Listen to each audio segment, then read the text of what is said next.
Hello, SD, are you ready, girl? Hello, everyone, and welcome to the Just Enough Heshy Show. Yay! We're on Monday and Tuesday from 7 to 9 p.m. Let me introduce my co-hosts. Today we have Z. Hey, Z.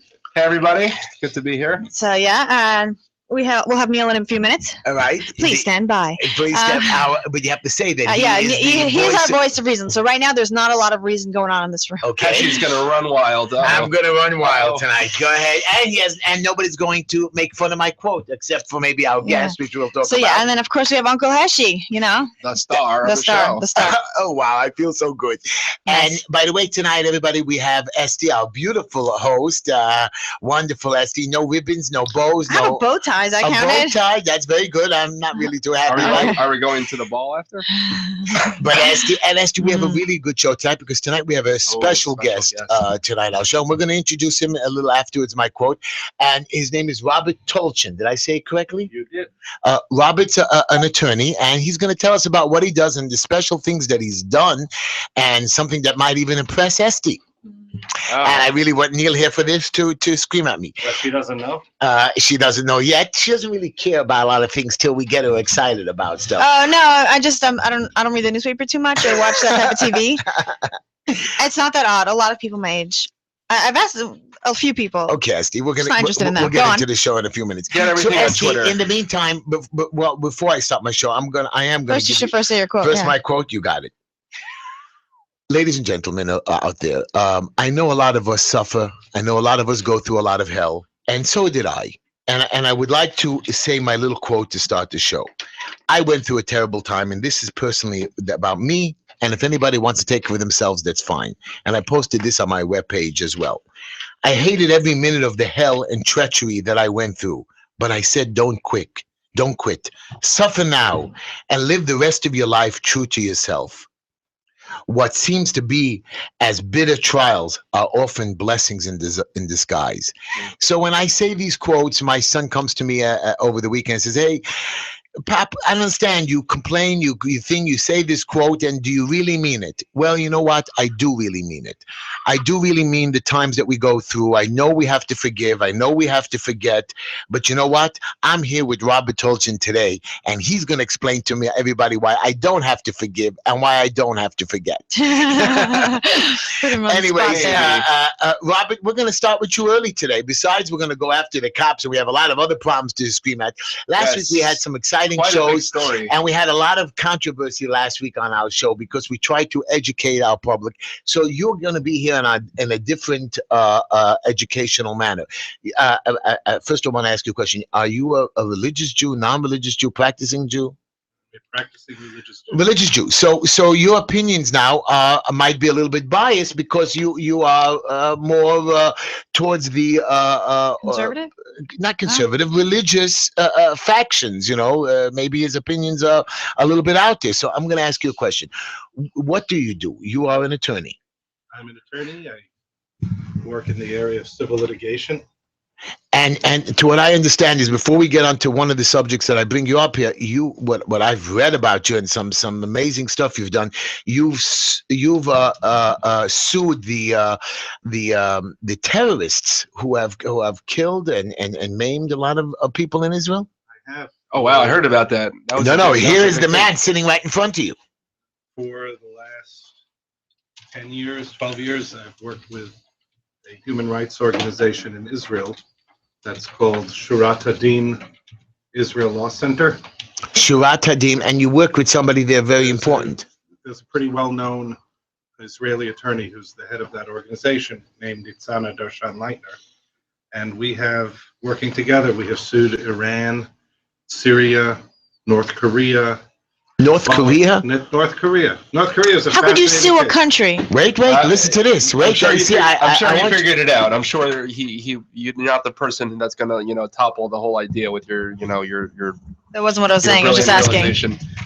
Well, You're asking how can you sue a country, or how could you sue a country? Because those are two different questions. No, how is it possible to sue a country that's if, the question.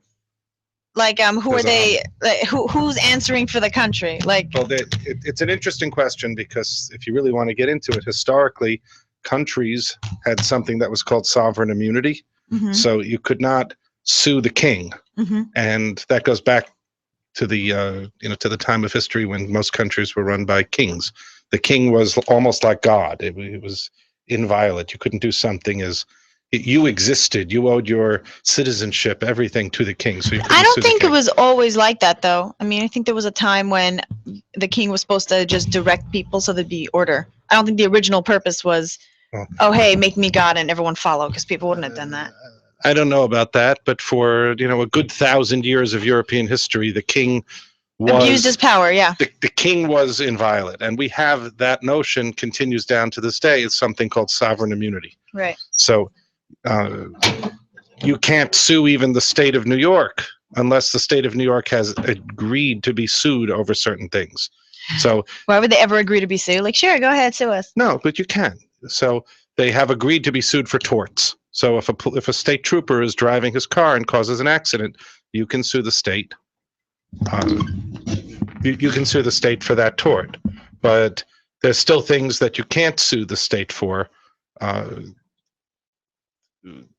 Pretty, outside of the tort realm. You can sue the state over a business contract if you. Yeah, but Robert, you are suing a group of people or a country she for asked. whatever. She asked. So Right. we digressed because of her, not for me. Yeah, but you went to sue these.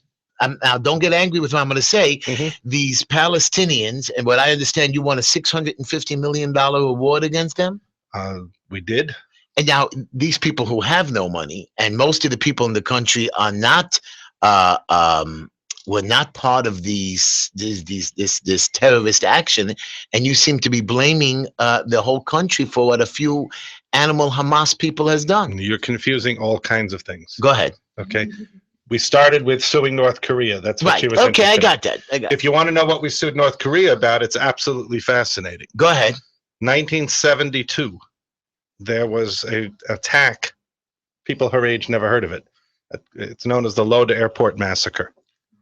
In 1972, a group of terrorists came into Lode Airport, which is what we now call Ben Gurion, Yeah. in the old terminal building, because the current building didn't exist yet. They opened up their bags, took out grenades, took out machine guns, Oh, wow. and shot up the airport. These were North Koreans? They were not North Koreans, but they were just as bizarre. They were Japanese Red Army, which was a anarchist terrorist organization from Japan, which was trained in North Korea. And in North Korea, also being trained was Palestinian terrorists. And So they were working together. the Palestinian terrorists knew that the Israeli security would be on the lookout for Palestinians, people who looked like that role. They figured that Japanese people would just be taken as tourists and would pass under the radar. In those days, there were no magnetometers, no metal detectors. Yeah. They didn't exist. Before the whole terrorism, people think it was always like the airports. You could literally just walk onto the plane like a bus. You could just walk onto the airplane like a bus. I mean, you don't have to go back that far. When I was in college in Washington, D.C., we used to go on the plane and buy the ticket on the plane. They had the Eastern Airlines shuttle. Eastern and People's. But go ahead. Who did they kill? This shows you the. I know. They're making us crazy, these guys. Go They're ahead. a very high-tech studio. This shows you the randomness of terrorism.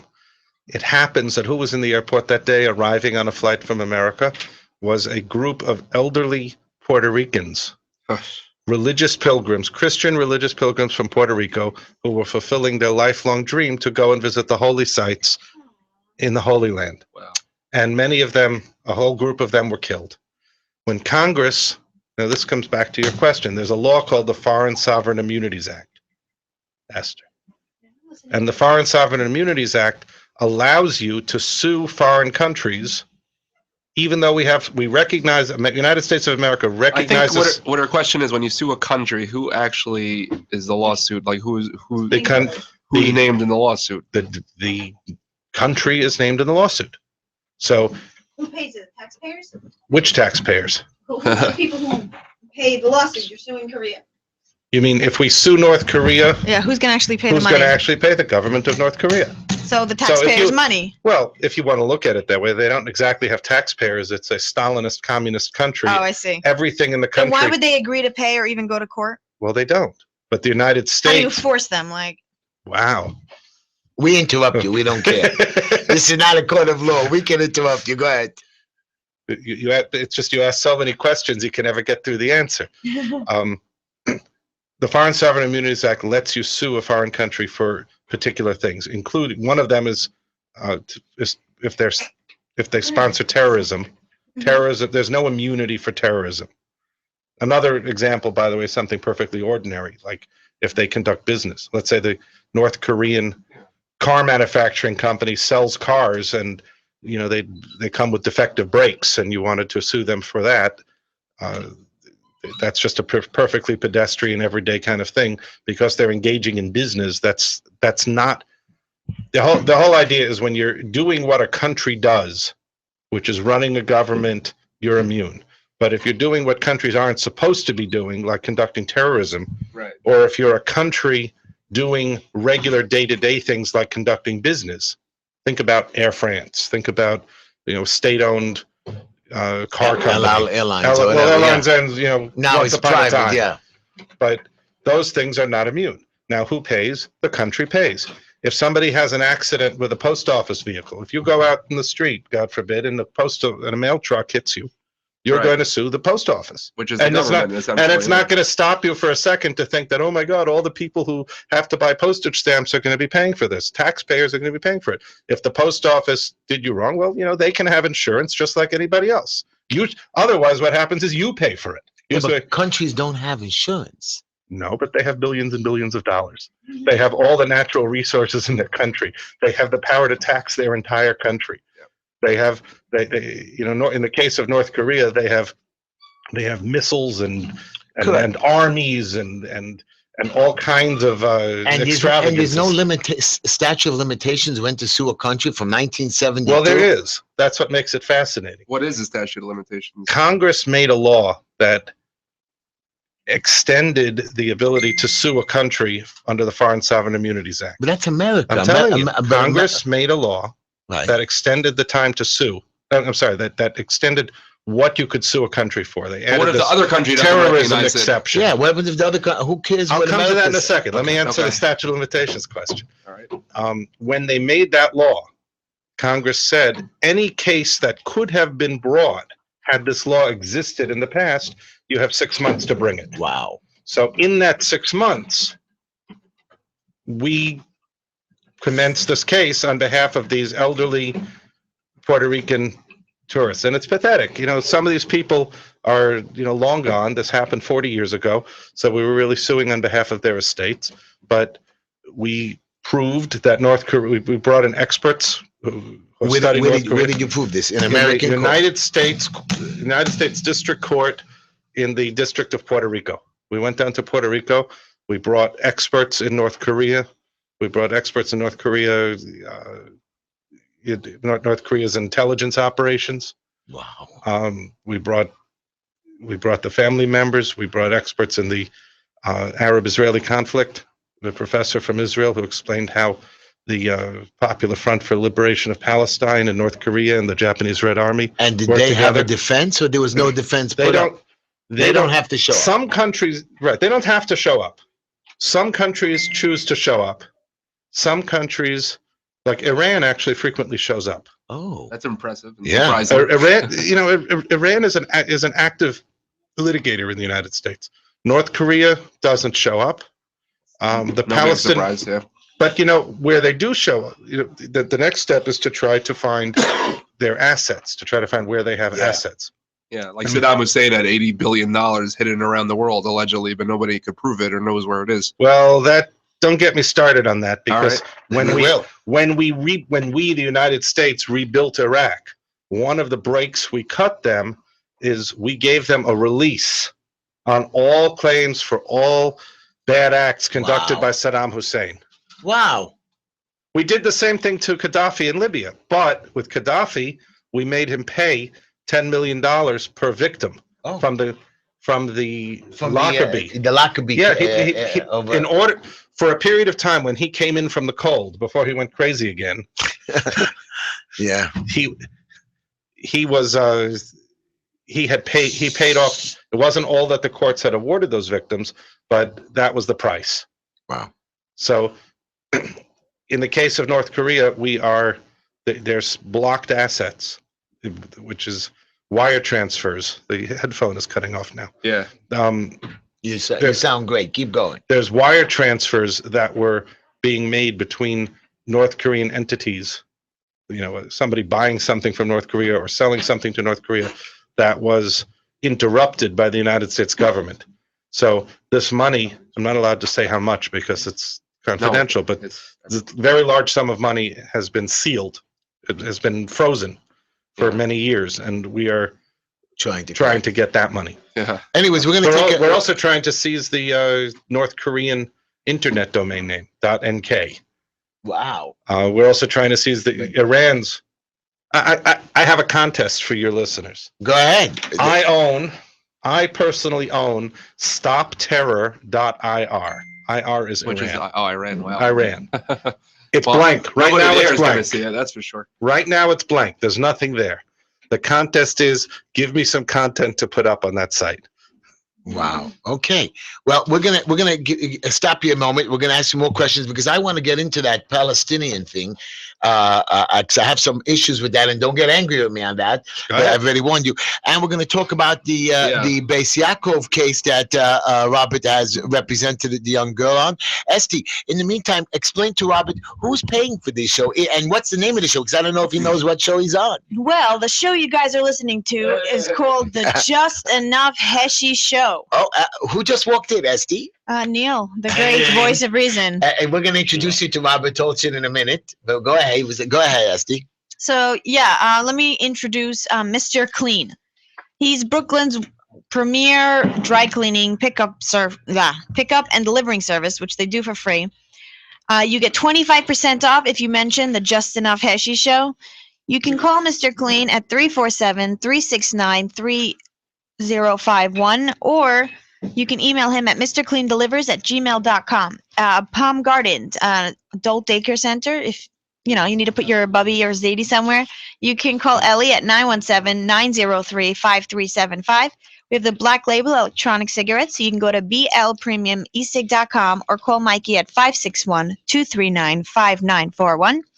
We have Green Line Building Solutions. They do asbestos and lead inspection, DOB, HPD, code compliance, violations, permits and plans, preventative maintenance. They lift stop work orders, and they do free consultation. You can reach them at 718-871-0382. Again, this is the Just Enough Heshy Show. We're on Monday and Tuesday from 7 to 9 p.m. You should like us on Facebook and follow us on Twitter. And we're also live on YouTube. Just type in Just Enough Heshy, Heshy spelled Heshy.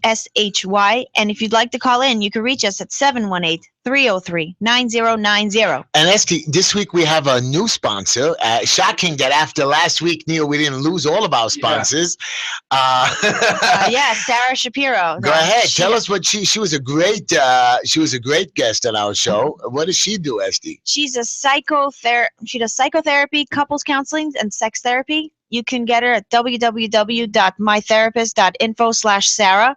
You can also call her at 1-800-973-0323, extension 709. So Sarah Shapiro for all your psychology needs. No? Wow. Psychological needs? No. Can I tell you something funny? Sure.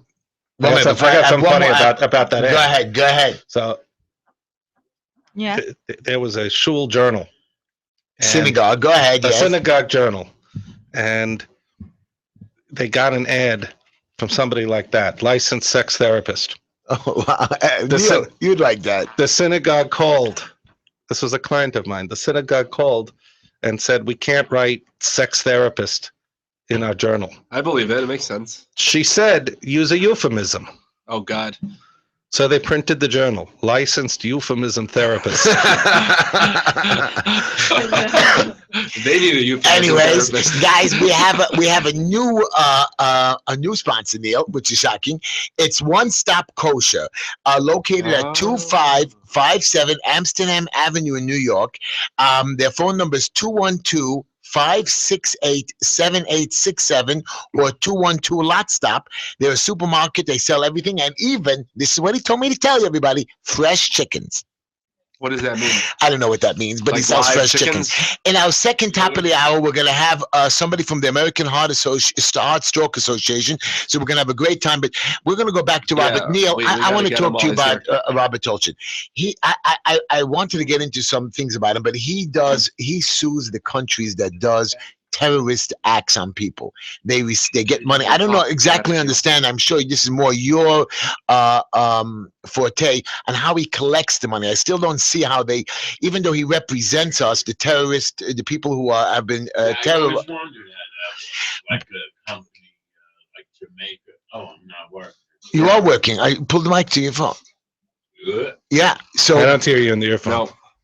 So I was always wondering how there's people that companies that loan money to these countries against further commodities coming out of the ground and stuff like that. well, either I can, How but they but enforce my it. question is not Right. even I forget don't how, hear you in the earphone. I only hear him. forget how he even enforces. Forget that how he even enforces the thing.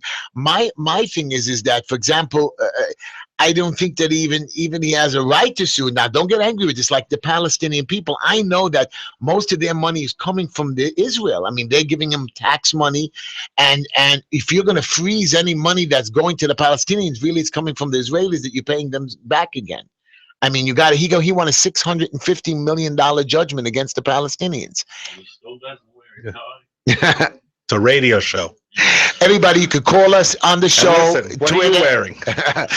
Twitter, you could Twitter me, everybody. Hashtag just enough Heshy, and ask me a question to ask. Do you have a Twitter account or an email account that can ask a question? No, we don't need to do that. You can Listen, we only got a half hour left. I got you. We people are tuning in But because we told them they're but going to my- be talking about the juicy subjects. Right. We gotta My get to juicy that. subject is, before I get to that, I still want to know when he sues these terrorists, because I had family members in Israel that have been part of a terrorist. So let me give you your answer. Okay. And they've never You're- seen any money. Well, did they join a lawsuit? I don't know. Okay. So they've never seen any money. Probably not exactly. They've probably gotten money from the Israeli Right. terror victim insurance. Something of They that. get their state benefits that they get. If they joined one of these lawsuits, and the main people who've joined these lawsuits are U.S. citizens, because there are special laws that allow U.S. citizens to bring suit in American courts who are when they're victims of terrorist attacks wherever those attacks occur in the world.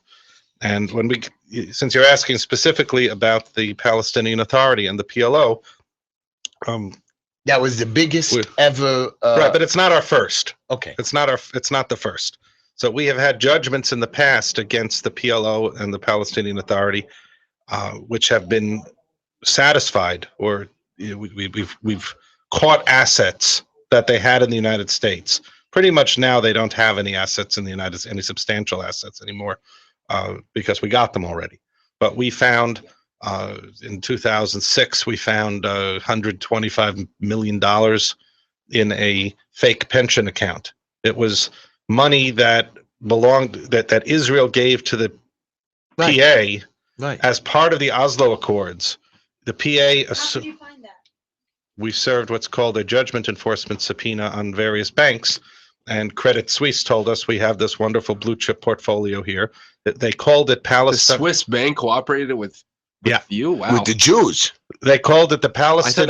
The name of the account was Palestinian. Palestinian Pension Fund for State Administrative Employees of the Gaza Strip. Palestinian pension fund. That's the best thing I ever heard in my No, life. it's not so crazy. There was this a is funny. pension fund that was started by Egypt. It was for municipal workers in Gaza. Right. If you were a garbage man, they took from your pay and paid into the pension fund. And when in Yeah. 1967, when Israel captured Gaza, Israel continued employing those municipal workers, Wow. and Israel maintained the same pension fund. After Israel withdrew from Gaza and handed over Gaza to the Palestinian Authority, as part of the Oslo Agreement, the Palestinian Authority agreed to assume that pension fund. And Israel gave the Palestinian Authority $130-something million, $140 million as the cost of assuming that obligation. Only problem is the Palestinian Authority being a corrupt mafia organization and not a real government. They transferred that money to a Swiss bank account, did not use it ever to pay pensions, did not deposit pension withholdings into that account. The only thing it was ever used for was paying travel costs for Yasser Arafat and his close circle of advisors. And one time he withdrew $20 million and had it transferred to an account at the Arab Bank where it was never seen again. There were pensions paid, but they were paid from the general budget of the Palestinian Authority and not from this money. This money was just the secret slush fund titled under the name of a pension fund that did not exist as a separate entity. There was no corporation called by that name. So that was one example of a fund of money that we caught up with. There was another company, an Egyptian phone company owned by a Coptic Christian Egyptian billionaire named Najib Sawiris. Yasser Arafat had bought stock in this company, and Sawiris bought it back from Arafat and owed the PA $60 million. So we froze that $60 million. So you can, if you're patient and you look and you're resourceful, you can find assets and enforce the judgment. Now, another thing that you alluded to, and we've done this, is Israel collects taxes for the West Bank. Correct. Those are customs duties. Oh. The taxes that everyone talks about, they're customs duties. If somebody, whatever is imported into the West Bank, if somebody in the West Bank orders a typewriter from Rome, I bet Esther doesn't know what a typewriter is. Yes, I do. But that typewriter, there's a customs duty on the typewriter. Maybe it's $10, whatever it is. When it comes in through the port in Israel, Israel collects the $10. And they supply them with electricity and gas also. So, I mean, it's part of their country, technically. Well, I mean, yes, they do, but it's not related. But those customs duties that are collected are turned over to the PA. And we got a court order. Yeah. We got a court order in Israel from an Israeli court saying, when we had one of these previous judgments, and it was the Knox case, that was a case where they shot up a bat mitzvah party in Netanya and killed one of the musicians, who was an American citizen. He was one of the black Hebrews that came over to Israel back in the 60s and 70s, and he was there as a wedding musician, and they killed him. And we got an order from the court in Israel that they had to put aside, I think it was $15 million a month until the judgment was paid off. Wow. So when you ask about the $650 million judgment, we'll get paid eventually. It's just a question of, we have to finish our appellate process, and we have to. So the American court agrees with you. The Israeli court agrees with you. Now, to what I understand is the Palestinians have their also court and judgment, and their Supreme Courts or courts don't agree with you. Can't they override you? No. Why not? It's their money. It's their country. It's their. But you have to ask them permission. To do what? It's their money, and just because you're freezing the money, don't their courts have to either agree or disagree, like in America? So let me just put it this way. Let's say you are a tenant and you don't pay your rent, and your landlord takes you to landlord-tenant court, and the court says you have to get out of the apartment and you owe $6,000 rent. Right. Can you come along and say, well, I don't agree? Yes. No? Well, Yes. you could say you don't agree all you want. You It's can not gonna say get you don't anywhere. agree all you want, but the marshal's still gonna come and put your stuff out in the street. At the end. Right. at So the- what's the consequences if they don't? That's the question. Well, who's got the money? We're enforcing against assets that are controlled by Israel. So if the Israeli court agrees and the Israeli court directs And the they freeze Israeli it, done. Customs Service not to turn the money over to the Yeah. Palestinians and to give it to us instead, there So we now, got it. can't the Palestinians go to a world court to There say, is no hey, world court. there is no world court. There's no world. So Can whatever you imagine what a Israel's- mess that would be? Right. Jeez. Wow.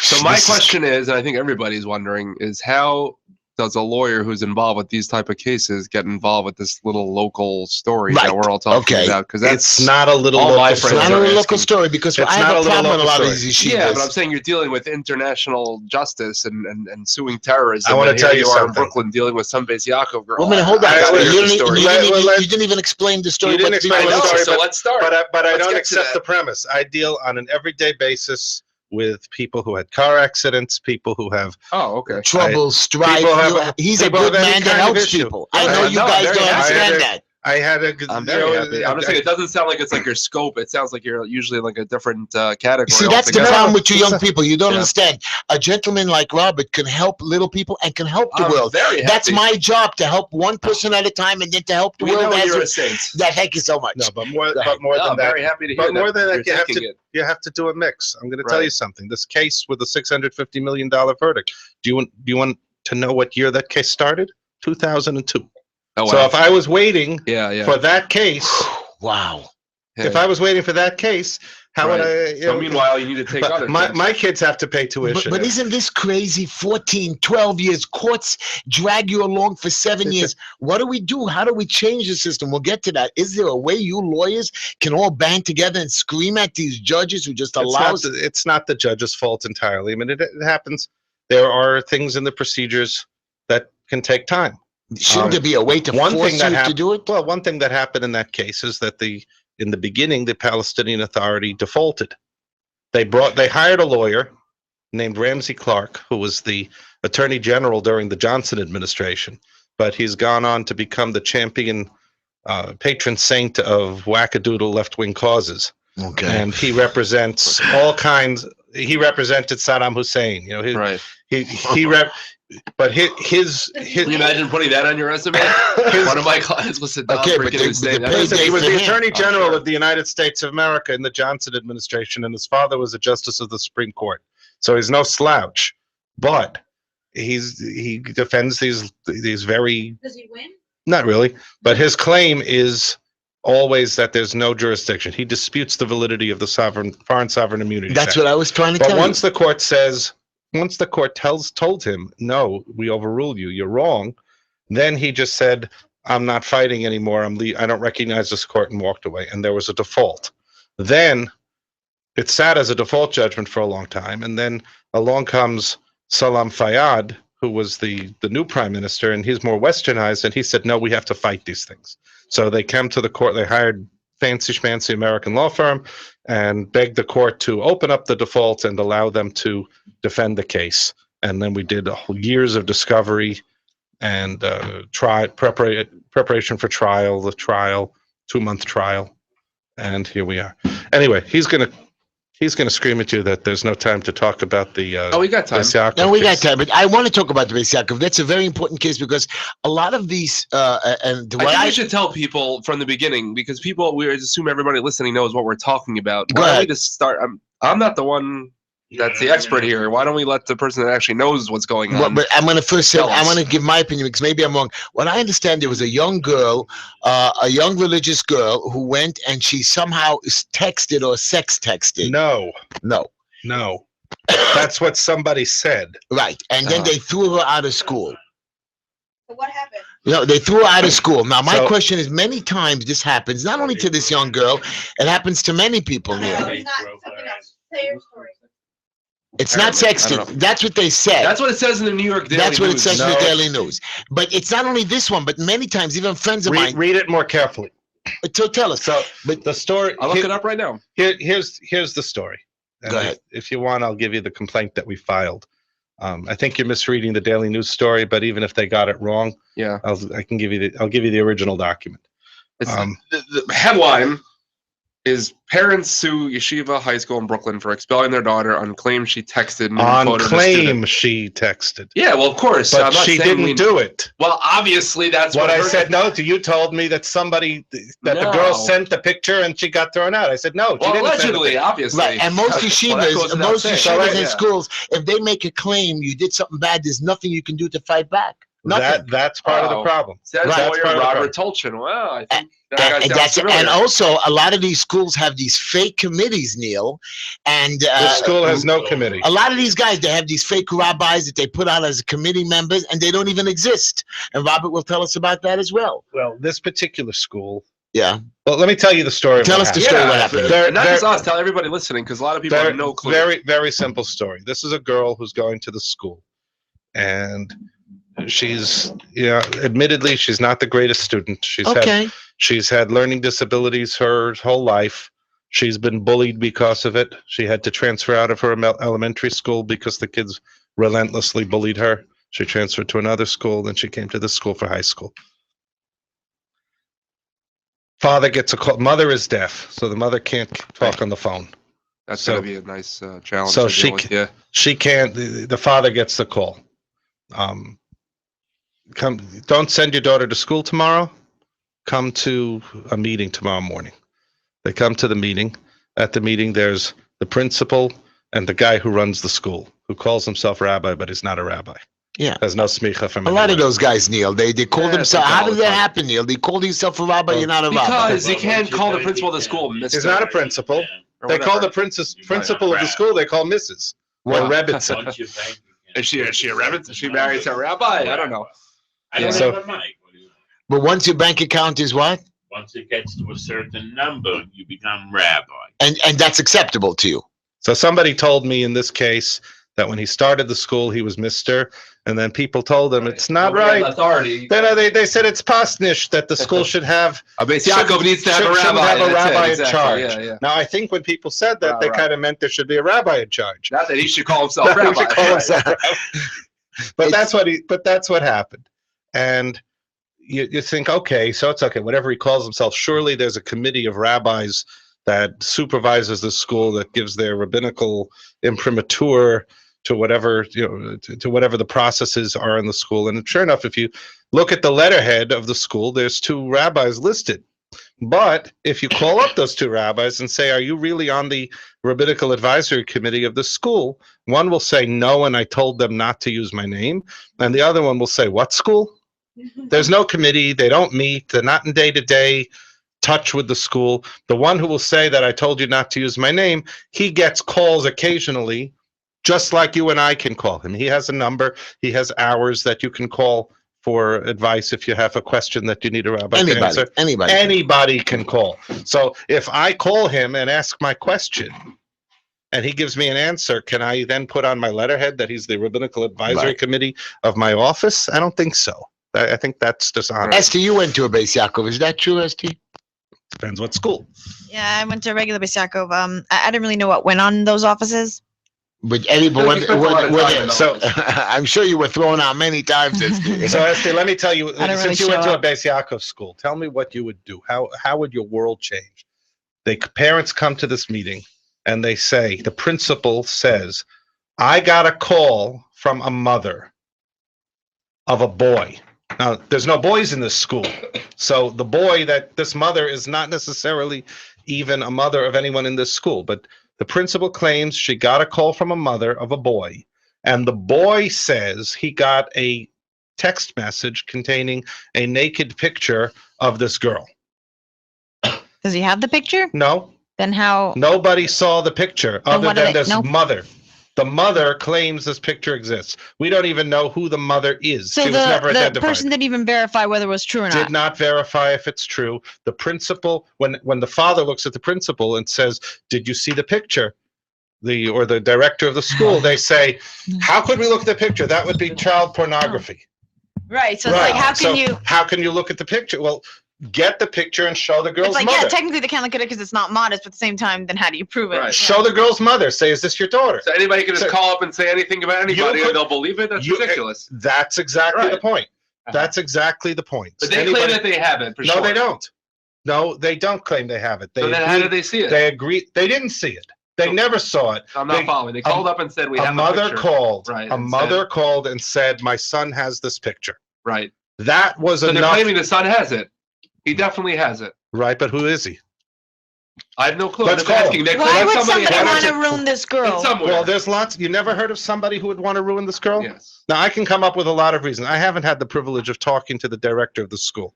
I've never heard of girls ruining other girls' lives just for the hell. It's Exactly. never happened Please, before, Esty. right? and Please. I've never heard of a school wanting to get rid of a student who Right.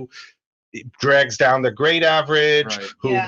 perhaps doesn't kowtow and listen to the principal with as much respect as. But she again, thinks. just to be clear, they're claiming that the guy definitely has the picture Who's they? somewhere. You got to use Who's they? names. They Who's lie. You know that. Who's they? The people who are in charge of throwing the girl out of the school, Yeah.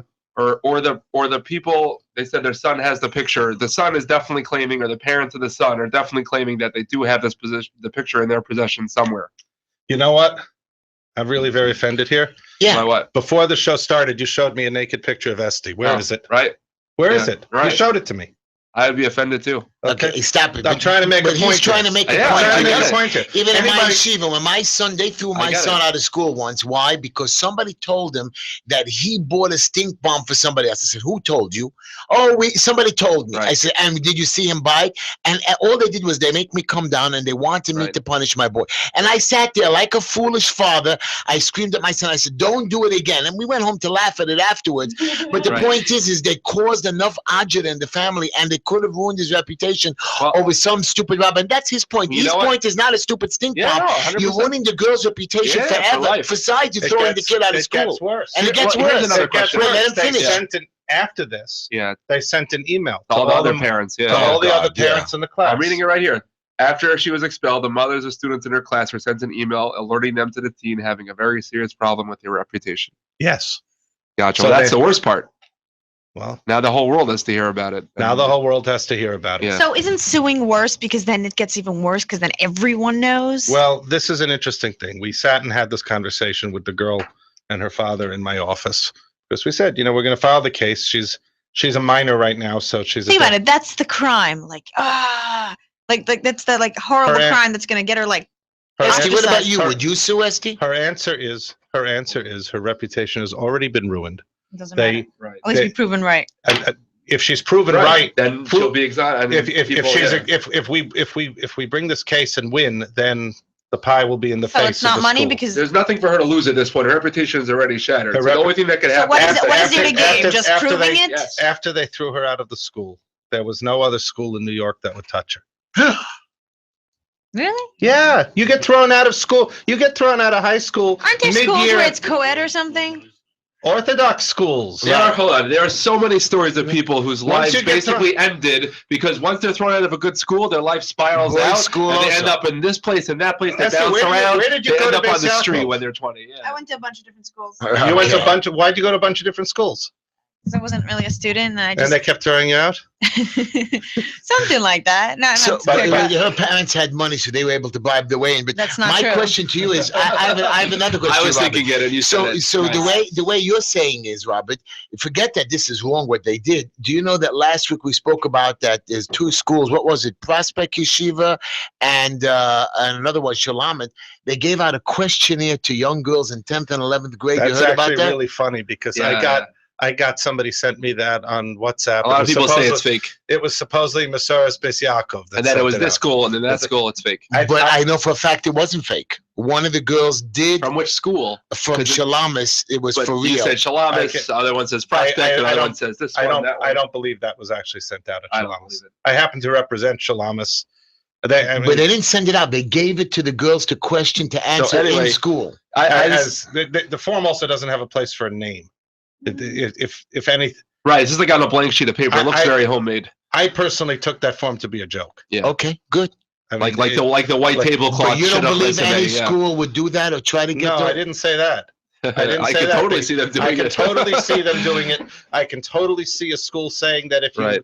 if you go to the if you go as a Shabbos guest to a home that has teenage boys that hey, this school that we sued here on their application, one of the what you're not allowed to do? You're not allowed to go to Florida or California or to a bungalow colony without your parents.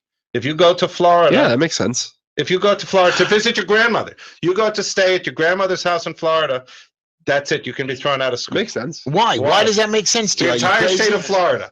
The entire state of I Florida. can't go visit my grandmother. I can't go to a Okay, bungalow I'm sure colony there's to get a extenuating circumstances, but they're talking about if you're going with a couple friends to stay in Miami Beach on the hotels and cause trouble for a couple of weeks. Oh, I live stop. in Miami. You I see see the what way goes you're on there. talking that everybody's trouble? I agree. But Whatever. listen, What do you think? I I'm can't go not to the saying I beach over agree here? with it and it's normal. I'm just saying I hear why that would be a problem for the kind of students that they're looking for. It makes sense. What does that mean? The students that you're looking for, Mike? My If you're 14-year-old 15 boy. years old, you shouldn't be running around Miami on your own. If you're a girl. He didn't say on you. He's going to your grandmother's Right, house. so I your just gra- said there's different circumstances. There's no obviously, circumstance. but- Anybody who lets a 15-year-old girl go around by themselves is no good. But I know I let my That's what I just 15-year-old said. I let my 15-year-old boy go with his friends to the movies or to the beach. Yeah, I don't 'cause know you're wrong normal. with that. Right. I'm saying this is not normal. Trust me. I just got information from a source who tells me it's real in Prospect 11th grade. Listen to this, guys. Oh, They're- right, it was the 11th and 12th grade. 11th to 12th, they did. The form was real. I My told friend you. saying it's from I have an Masoras. informer. who's Soros. listening to the show. Okay. And somebody did, I'm telling you, somebody told me the person who called me up said they had the sheet in their hand Yeah. and that he was very upset that his daughter had to fill it out. Yeah. And I believe you're wrong, Neil, that How there do is they a place to verify put that anyway? You can make up whatever you want. Were they going to send the FBI to check if you ever Whatever. texted or whatever? But that is illegal. Is Okay. that illegal for the school to do? Illegal? Excuse me. Let him say it. Illegal? Yes. Like, is it a crime? No. Not a crime, but it Is would be. Is It's it, a private institution. They could say whatever they want. They could say They- no girls with red heads. But you're is allowed. tricking my kid to give information. You should ask the parents first. you know what? Whether it's illegal, like in the sense of a crime, it's probably not. It's a private school. Is it well? It's messed up beyond belief. It's but- messed up beyond belief. It's absolutely outrageous. And you want to know? You asked me before, what's the connection between the terrorism cases and this case? And I'm going to tell you, this is going to be my Dvar Torah for the day. Good. But there's an absolute direct connection. The terrorism cases, we're dealing with people who hate Jews and they kill Jewish people. And you're And saying here this is we the are same dealing thing. with Jewish people Who hate who Jews. kill Jewish children. Oh, I hear. Take ruining people's life. I hear that. Yeah. Oh, Taking- yeah. Because it's true. I'm telling you, I know. And a lot of people get Yeah. thrown out of high school. In That's general, it's the beginning of the end, and then they bounce around, and then this, and then they It's end up not- here. it's and not there, like and thrown that's out it. of high They school. bounce around. That's the They bounce beginning. through Rabbi Wallerstein. They bounce Right. through drugs and alcohol. They So, bounce through I'm actually- completely off the derech. It's actually really, It's a really, disaster. it's actually really interesting to me, and a great coincidence that you're here, because it happens to be that this past weekend, me and one of my friends, who's an attorney, also, we got into a whole big argument, and I was curious if you could shed some light, because we didn't really know what they're claiming, that this picture was texted, or that he just has it on his phone, that it was taken on his phone. Because if it was texted, I told him that it's the year 2015, and it's very easy to find any sort of information that was texted on the phone record or this and that. It should be able to be proven in 4 seconds if it exists, if it happened or not. So my question is, were they claiming that this picture was texted to him, or that it was taken on the phone, or they have a picture on his camera? Their claim was that it was texted.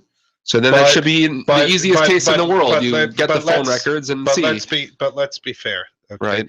We're dealing with the principal of the school told my client what she heard from a woman Right. who heard My from uncle's her son. cousins. Yeah, fine. So Okay, but if she's saying the picture never existed, I never sent it, then it she should says be something very, very basic, and Right. this will resonate, I think. okay. Okay. And I say this not to put someone down, just to say the way it is. Okay. She is overweight. She is Okay. overweight to the point where she is embarrassed about her body. She That's everyone, no matter what their weight. no, that's not so. It won't stop a To- girl from sending pictures of herself. I don't think so. I don't think so. I mean, she's genuinely. If anything, the opposite, because they're looking for approval from guys. Hey, how do you think I look? But you're not getting the I'm just point. The saying. point is The he's point- trying to tell you that this was a lie to get the girl out of school. That's what it was. And that's what it was. You can make up a story that you got a phone call that only one person heard, only this principal, and all you have to do is go and look at there's 225 comments on Voces Nayas. Right now, that's it. No, it's a lot. Yeah. And they're I very, figured there'd be more. and they're very unusual comments for that website, because they are, rather than just calling each other morons and accusing people of not knowing how to spell, many of those comments are very heartfelt personal stories. Yeah. Talking about this particular principal and how she has done this to other people. Wow, you How see? she makes Yeah. up stories. Okay, so that's what I wanted to know. There's So no place you can go. They are running a religious school, and you know what? If you crack a chicken egg and you find a piece of blood in it, Right. you're supposed to call your rabbi. If you pour your chicken soup in your dairy sink, you're supposed to call your rabbi. You're supposed to call your rabbi about every little thing that happens, to make decisions in your life. And this school, without any rabbis involved, without any rabbinical committee, undertakes to throw a girl out, not to call the parents and say, you know Right. what, this school isn't the place for her. Let's talk about another school that is, and I'm going to call over there and try to you're get supposed her to be in trying to help and, them, not and just try trying to right. help. This school says, no, we're a Right. business. We can do whatever we He's want. dragging us down. Out. Goodbye. Right. Now I'm going to ask you a question. I was thinking about this on the But way over. we never got. I mean, I was thinking I just- about this yeah. on the way over. There's lots of businesses that are businesses, but they still have to work within an ethical framework. Imagine you go to the doctor to have some surgery, and while the doctor's doing surgery, he says, he really needs this particular heart valve, but it costs a lot of money. I'm going to put in the cheaper one, or I'm not going to bother doing it because it's hard. Somebody comes in the doctor's office, they're a little off, they're a little crazy, they smell bad, they have a disease that makes them smell bad. Doctor says, get out of my waiting room. I don't want to treat you. You Right. can't do that. Why? Right. Because there's ethics that govern the medical profession. Yes. Ditto the legal Hippocratic oath. profession. Exactly the same thing for a Jewish school. This school is supposed to be taking Jewish And neshamas. to help them. They're and to supposed to be taking their the lives next better. generation of girls and educating them. It doesn't have to be girls. Same thing for boys. You're educating the next generation to keep them in the Jewish community, to keep them religious, to keep them on the derech, to keep them in the community. And you take people and you say, you're a little bit of a hard case. Get out. Where are you sending them? Where are they getting out to? Somebody posted on Voces Nayas that they're trying to defend her. They said, do you know how hard this woman has worked to root out every piece of, to root out every student that does not belong in the confines of this school and throw them out of the school? That's how we talk about rodents. That's how we talk about Right. garbage.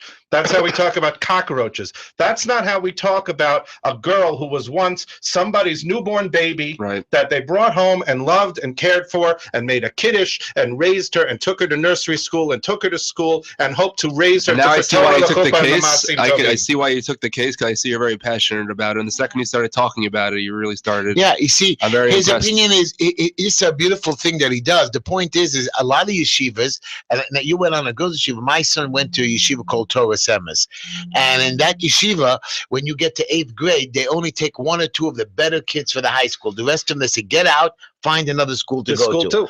It's unacceptable. This school was bragging on that same comment and was bragging that most of the kids from their elementary school don't get into their high school. Is that stupid?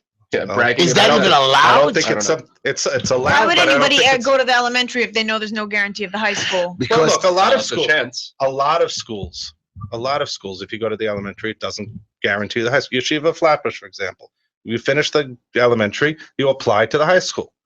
But it's not a situation where most don't get in. Okay, there's some who don't get in. Some do get in.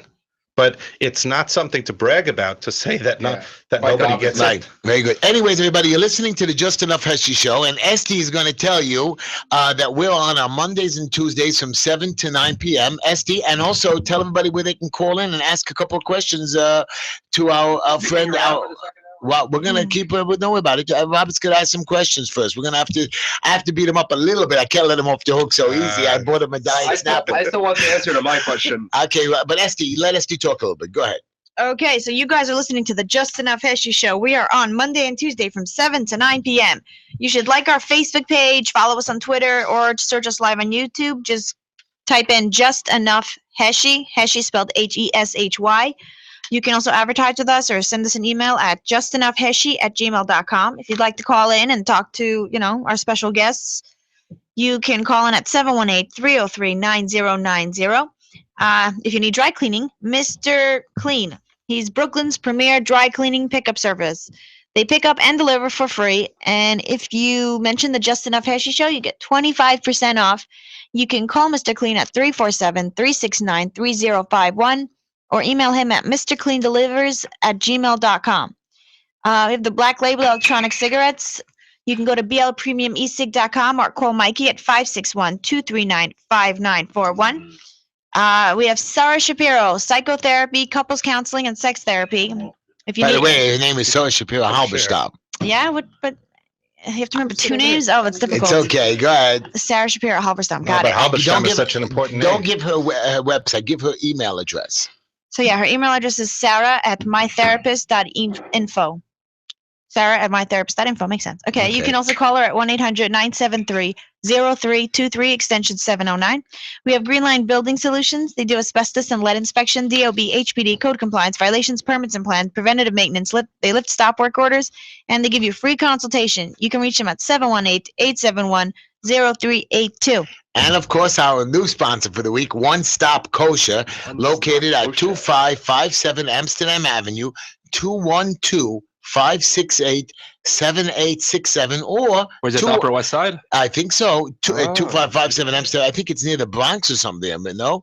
Anyways, it's called 212 Lot Stop. If you can't remember how I just said the number, and also what he told me to repeat to everybody over and over again, he's got fresh chickens. Either they're live and fresh or I fresh got to see just what's going killed. on over there. Yeah. And we got to go over there and call May. I mean, they're a pretty cool place and they're very nice to everybody. And the Heshys are super great. I have no idea, but all I know is I like that they're new advertisers and they actually pay. Robert, before we go to the end of the show here, this the first hour. The first hour, a lot of kids, a lot of them out there have problems that the schools are torturing the parents, but we're all shaky. And I'm a parent that's shaky to go after, even though I want to sue, I want to get these rabbis, I want to get these child molesters, I want to go after them, but we are threatened. We're scared because it's not that I want to, I know that you're. Let's break that up. I'm not comfortable. I mean, child molester is a completely different category. Yeah, but I'm saying, but a lot of these schools, there's- we have to keep it hidden and quiet, even though we get tortured. Yeah, but I think the consensus is if there's a child molester, I think that there's been a sea change about that. But Thank God. yes, But these schools that but the- run a serious tight ship and threaten us as they parents. have you by the short hairs because they threaten you. They have a power over you because you have other kids. They can throw out your kid, but they can throw out all your kids. Right. Or they cannot take your younger kids. They can blacklist you. Other schools will hear. So you are put in a position where you have to just shut up and grin and bear it because there's potentially nowhere else to go. Is there like a Because The reason why this particular family corrupt. You Corrupt. heard that word? I heard the word. They're all And what are you going to corrupt. do about it, Mr. Neal, that they're corrupt? Nothing you're going to do about it. You're going to That's sit right, back and my shut kids your mouth. are Well, graduating, Because No. nothing terrifies parents more than schools. not Why accepting their can't we kids. fight Yeah, back? man, Why because can't they- we do something and stop their funding? and- Oh, don't all these private schools get In government all- funding? In all honesty, we should do something. Well, this is the And beginning. people, and I hope this is the beginning of people standing up and saying, we're not going to take it. Never We're going to not- happen. You know, it comes down to if the family has money, if the family is of influence, they can do whatever they want. If they come from a choshev family, they can do whatever they want. There's a school, I'm not going to name the school, but the minahel of this yeshiva, when he was a teenager, he kidnapped the microphone in the school and played "We Don't Need No Education" over the school microphone. Now, love that person. if my kid did that, they'd be thrown out. But because he came from a choshev family, That's so he got away. adorable. Okay, but you know, we learn a lesson from this. He grew up and became a rabbi and became the minahel of a school, and he's, you know, he got past it. Not every stupid thing you do when you're a 15 or 16-year-old girl. And I would say to you that I don't believe that my client sent this picture, but I would say to you, if she did, and you got to listen up to this. He's sleeping. If she did do it, then what that means is this is a girl who you help. You call her in not to be thrown out of the school. You call her in to meet with the guidance counselor. You've helped the parents find a therapist. You have. We're gonna get back to that in a minute. We're coming to our first break, so I better go quickly with my halftime quote. And here it goes. I have learned silence from the talkative. Listen to this, Neil. I've learned silence from the talkative, toleration from the intolerant, and kindness from the unkind. Yet, strange, I am ungrateful for those who I've learned from. Thank you, everybody, for listening for the first hour. We'll be right back to the Just Enough Heshy Show. We have a lot more to talk about. We'll be right back. Thank you. Stay tuned. I do want to hear more. Right now, they play some music.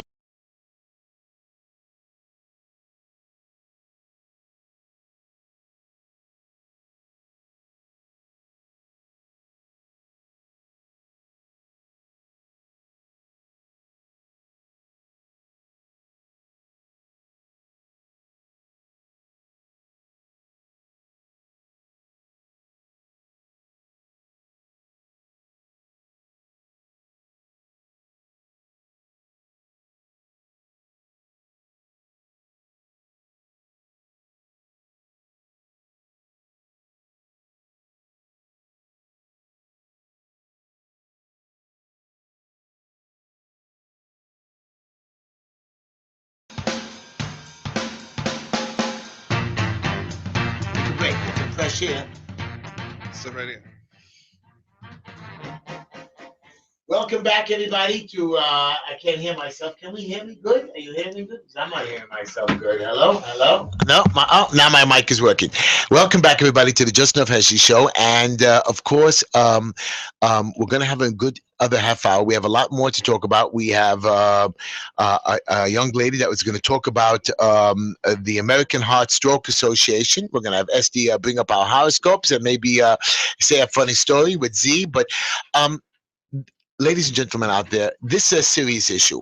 I am a father. Neil is a father. Robert's a father of young children.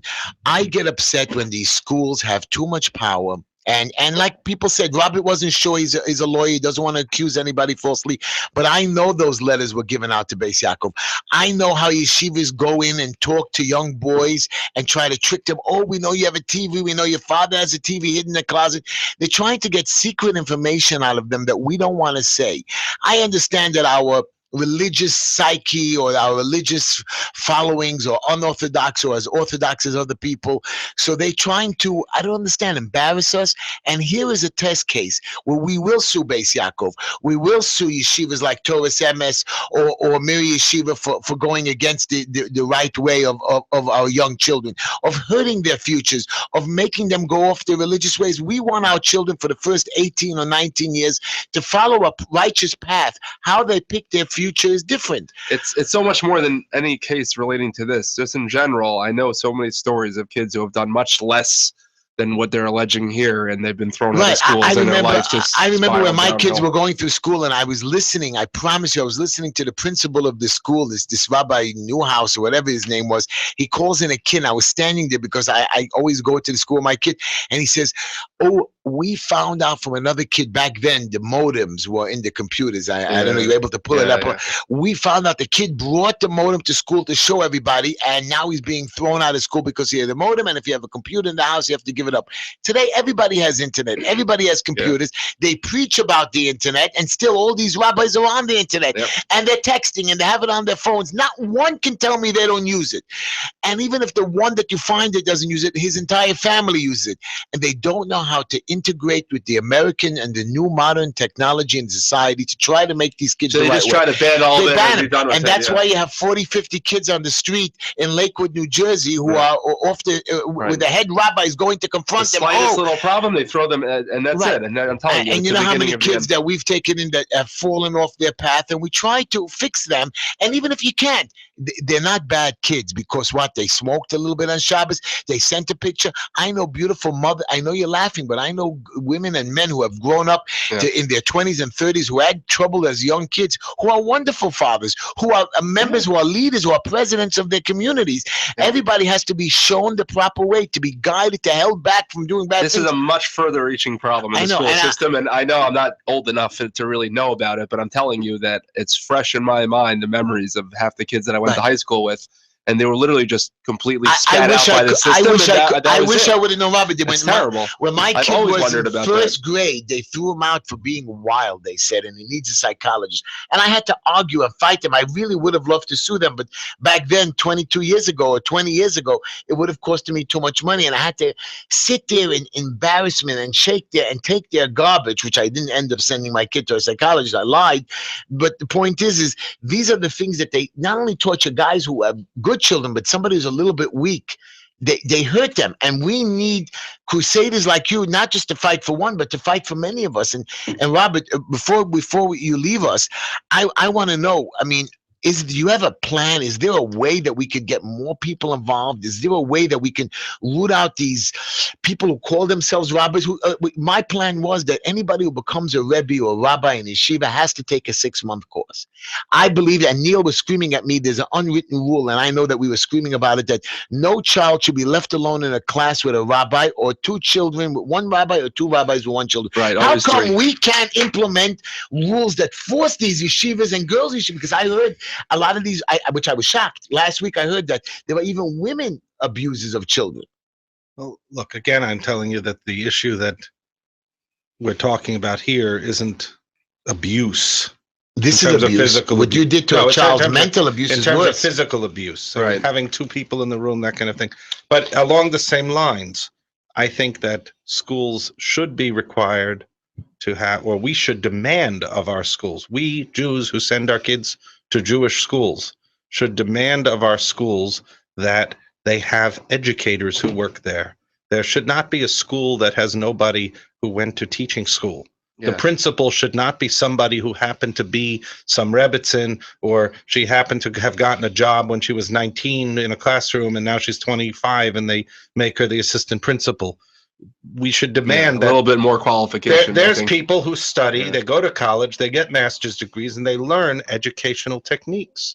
They learn how to teach. They learn how to design lessons, how to design curriculums. That's what we should That's demand. English. What about the Rebbe's? Why? Rebbe's shouldn't need to know a curriculum? You think it's enough to come into a classroom with some book and just start reading it and teaching it and talking? Or maybe we can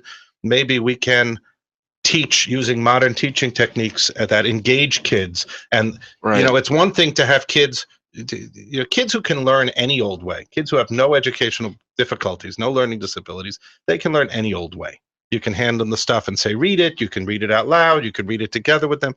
But the kids who have trouble reading, the kids who have trouble sitting still, kids who have trouble digesting certain kind of information, those kids need to be educated by educators. They don't need to be slapped or yelled at or thrown out. They don't need to be made to feel so inadequate that they get fidgety and start to be accused of being a disciplinary problem and ultimately thrown out of the school. They need to be educated by people who are trained in education. Well, here's my question. I know all the public schools, they always have a school counselor, a school psychologist, somebody that actually, could just help the kids with their own problems. Because a lot of times when kids are failing in school or acting out, there's usually a reason behind it. I have no clue. Do any of these schools have anything like that? Or that's it? If you're not, if you're acting up, you're just thrown out and just, that's it, done. Look, I think in the modern Orthodox type of school, They they have do that? have that. Okay. If you look at Ramaz or SAR or Yeshiva of Flatbush, you will see that they have guidance departments with I'm not allowed psychology. within 500 yards of a school anymore. That's a good Okay. one, but we can't I'm send kidding. it. Yeah. I can ask you a question. We have a caller for you. I want to take a caller. Caller, Steve? Yeah, hi. How you doing? How are you doing? You're on the Just Enough Heshy show. Yeah, I just want to tell counsel that I have to disagree with him 100%. Shut off your radio behind you. I wanted to tell him I disagree with him 100% with regards to his lawsuit.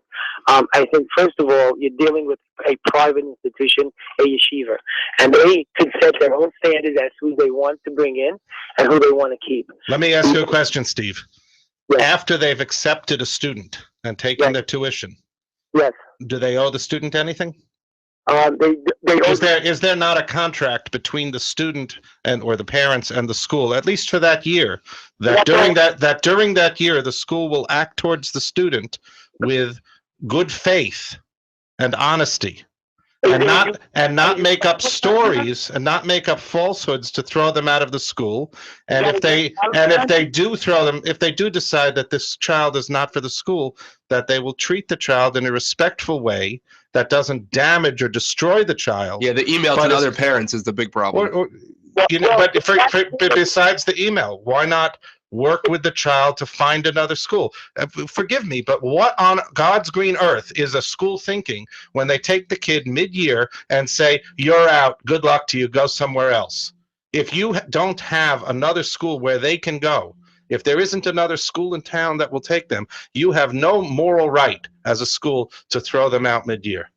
Well, quite frankly, there are other schools that could take them. For example, we decide to send our kids to yeshiva, but there are public schools out there that will be more than happy to accept Oh, stop that, come Steve. on. Stop So it. what we should take is a Bas Yisrael who's gone to Beis Yaakov her whole life, and your recipe is that the school, the Jewish school, that this Beis Yaakov school, dedicated to all of those ideals, should take this girl. I'm sure she'll and turn say, out go just to public fine. school. And I spent That's the responsibility of the Jewish and I've spent future. $20, $15, $11,000 a year for 10, 12 years. I spent $130,000 on my child, and all of a sudden I'm going to send it to public school to go sleep with or to have bad. Just to go in an environment that's not a Jewish that's not even a environment. Jew. That's why I sent it to a Christian or to a Jewish or religious school.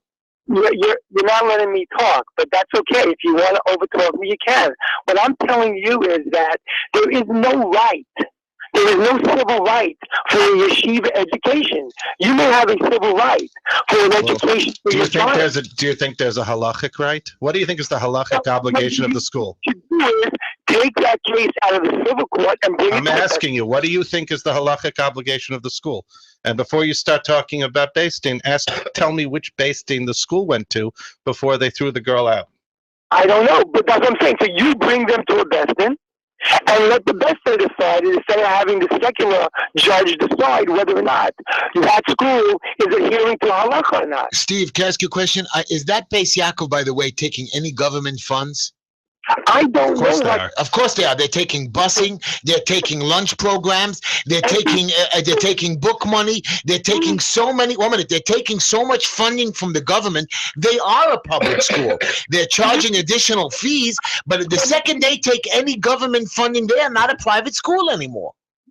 that means they cannot discriminate under the civil rights law, which is race, religion, sexual orientation. Listen, Steve, you lost me when you said you lost me in terms of your credibility when you said that the solution is this girl can just go to public school. Because if you really believe that, then you really don't have a Jewish concept of what education is. Telling the girl that she can leave and go to public school, that's saying we think that, sending, You're not good enough. No, it's worse. It's saying we don't care. We don't care what you do. It's saying Counselor, if you don't get into Harvard, it's because you haven't met the standards of Harvard. Yeah, but what are the standards? What are the standards? Excuse me. What are the standards? Why are you shouting? Why are you shouting? Because you don't meet the standards of Beis Yaakov. What are those? What are the standards of Beis Yaakov? When you say tell me what they are, because I hear all about. My daughter went to the Beis Yaakov Sarah Schneier thing at the Barclays Center, and they were talking all about being a Beis Yaakov girl, living like a Beis Yaakov lifestyle. I want you to tell me, what are the Beis Yaakovi lifestyle? I don't know, because you don't know. But you would say it's okay for the school to throw a girl out like garbage and send her to public school because she doesn't adhere to some standards that you don't know what they are. If you have a TV in your house, that yeshiva may say, we don't want you. If you travel by yourself to California or Florida, that yeshiva says, you know what, we don't want you. They have a right to set standards. They have a right to set standards. Okay. Anyway, thank you, Steve, for your call. I appreciate it. We're going to wrap this up. Thank you so much. And here's the deal, everybody. I don't care what you say. You have a child, is your baby. You have to, these people are not just babysitters. They're educators. They're trying to get the next generation up. They're trying to make sure that the next generation has a little bit of self-esteem. Everybody can be fat and lose weight. Everybody can be skinny. People can bully other ones around. I mean, why didn't that school, those other children bullied this poor girl around, throw those other kids out? I'll tell you why. Because Mushabi, those other girls had money. My dear friend, you've been a wonderful guest. We appreciate your time with us. Give us a little wrap-up. Tell us what else. Can we call you? Are we allowed to call you? Anybody can call me. And where do they even call if you you? have a TV in your house? You're a bad man. Where do you have what's the name of your law firm? It's called the Berkman Law Office. Berkman Law Office. Berkman. And where you located? Downtown Brooklyn, 111 Livingston Street. Oh, right over here, near the court. Near the courthouse. And they can call you for other cases as well. What else? They can call me for any kind of civil case. We have someone in our office who does criminal cases. Criminal as well. Yep. I mean, people who get in trouble. I mean, not crazy trouble, but no, we have somebody in our office who worked for many years at Legal Aid, and he does real criminal. They can come in for consultations and have a talk with you. And what about injuries and stuff like that? We do injuries. We do injury cases. We do contract cases. Closings and so on. We don't do closings, but if let's say you make a contract and the other side doesn't want to close. That's when you can come to us. Exactly. So what's the name of your law firm again? The Berkman Law Office, berkmanlaw.com. Oh, berkmanlaw.com, located at 111 Livingston Street. Can you give us a phone number? 718-855-3627. One more time. 718-855-3627. 3627. We're talking to Robert Tolchin, a very good man, a man who's done good that I am proud of, that he's defended terrorists, victims, and he's gone up against some of the Yeah. big boys. I'm glad you And added he's- victims to that. It's not that he added victims. No, I'm saying you all just said it. He's victims. defended terrorists. Oh, Not victims. terrorists. I'm sorry, terrorist victims. I apologize. if you- Victims of terror. But a man who can stand up for the good and kindness, which Yeah. a lot of people, especially my Neil friend, doesn't really care much about. Thank you, Robert. For Wait, your just time. before Go you- ahead. Wait, before wait, you go, before let me you go, Let me leave you with one thought. So just something we've touched on during that caller. And to me, this is the most important thing. When the school says, or a caller like Steve says, if you don't want to play by our rules, go somewhere else and do whatever you want. Go to public school, do whatever you want, be that way. What the school is saying is, we don't really care. It's hypocrisy. They're saying, we don't care if you send naked pictures. We just don't want you to do it here. It makes us uneasy. Right. But if the school really cared about what they say they care about, if they care about Torah, they care about this Jewish girl, then they would say, you're going off the derech, we need to help you. And I would say to you that the school should send all the other kids who don't have problems home and let this girl come. If they don't have the resources to help her with everyone else, she needs the help. The poet Pablo Neruda said, poetry is not for those who write it, it's for those who need it. Very nice. Very good. Robert, thank you so much Wait. for your time. We appreciate it. Go Just ahead. before you go, really quick, I just wanted to get just a direct, because I was having a whole argument with my friend about it, about how it's possible that in this day and age there could actually be an argument about whether a certain picture was texted or not. It should be able to be proved or disproved in a matter of moments by just subpoenaing the phone records and checking them and seeing, was this Well, picture sent and done. There is a little problem here because Yeah. the school says they don't remember who was the mother who called in. Are you And serious? I'm serious. That is And now, oh that my means God. that we can never identify who was this mother's son, Well, that is and we ridiculous. don't know his phone number. Okay. And you can also tell your friend that, you know, it may be true that there's records, but there's also apps. That No, I'm people- the one that said that. But there's also apps that people use to send pictures that that for sure there's no records, like Snapchat or, you know, I don't know what else. Well, there's But- actually, I mean, you would definitely know. There's definitely been a lot of legal attention given to all these apps like Snapchat, where I think it was found that these pictures are actually stored somewhere, even though Snapchat claims that they didn't, but they are on file. I feel like everything electronic now. Maybe the is NSA somewhere, has yeah. them. My son I don't tells know. me you Maybe can they're even on fake WikiLeaks. my son tells me you can even fake a phone number and send something from That's like true. Yeah, You yeah. can spoof a phone number. spoof a phone number. You can Right. spoof a phone So number. it could have not even been You her. get it all the time. You get people calling from the Philippines to Right. collect a bill Right. from some medical office, but it comes up as a Long Island Wow. phone number. Right. Thank you, Okay. Robert, for your Thank you. time, everybody. And now we're gonna with Esty, if she ever comes back to the show, she's gonna do my son's. I think I can handle this. I know that you're gonna give I us. think I can you're gonna handle tell us who's paying for the show and what show are they listening to, my I dear think friend. they're listening to the Just Enough Heshy show. And how could they reach us? They could reach us by calling at 718-303-9090. And they could also email at justenoughheshy@gmail.com. They could Facebook us, Just Enough Heshy Show, Twitter, Just Enough Heshy. And we're live on YouTube. Just search for Just Enough Heshy and jump on into the live broadcast. As far as the people who are paying for the show, Well, of course, I'm gonna start with the new guy Yeah. because since Esty's not here, One Stop Kosher at 2557 Amsterdam Avenue, New York, New York. 212-568-7867 or 212 Lot Stop, and he has fresh chickens. So whatever you fresh want to know, chickens. and so on. So we're gonna And take if a you couple of spill- callers when Esty yeah. gets in there to take a couple of callers. Yeah, I feel like a lot of people have Have some issues. We're gonna have yeah. a couple of people that are gonna talk Let's just get about. through this really Now, quick. Go ahead. For your sake. We got Mr. Clean, Brooklyn's premier dry cleaning pickup service, a world-class service, best prices in the industry. They pick up and deliver for free. Again, it's Mr. Clean. Here we go. And you get 25% off if you mention the Just Enough Heshy show. That's That's 25% off. That's actually impressive. Yeah. Phone number is 347-369-3051. Again, that's Mr. Clean Dry Cleaners, 347-369-3051. We have Palm Gardens Adult Daycare Center. You can call Ellie, 917-903-5375. We have Black Label Electronic Cigarettes. Mikey at 561-239-5941. And we've got our personal trainer, Yossi Lefkowitz. He's located at 1689 48th Street. He does house calls, so he can come to your house. You can give him a call, 347-816-5207. And of course, our favorite Green Line Building Solutions, asbestos and lead inspection, code compliance violations, basically everything you need. Free consultation. The number is 718-871-0382. Thank you very much. There we go. Let's take a caller before we're going to have a new Yeah, guest we're on gonna the introduce show, our but next guest. we're going to introduce our next guest in a moment. We have a couple callers. Are they something? And what are we going to talk about? We're going to talk about. Let's push some buttons. I guess we'll push button number 2. Go ahead. Hello, caller. You're on the phone with Just Enough Heshy.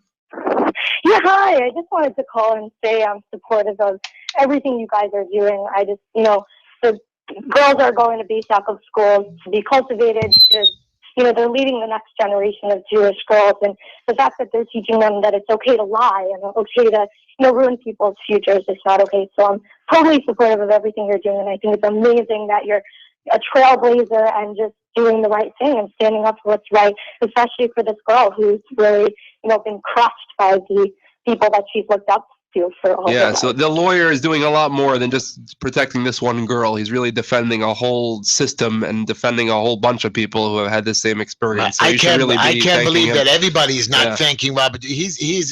When I heard about him, I was just like, I can't believe he even took my call. I was so happy.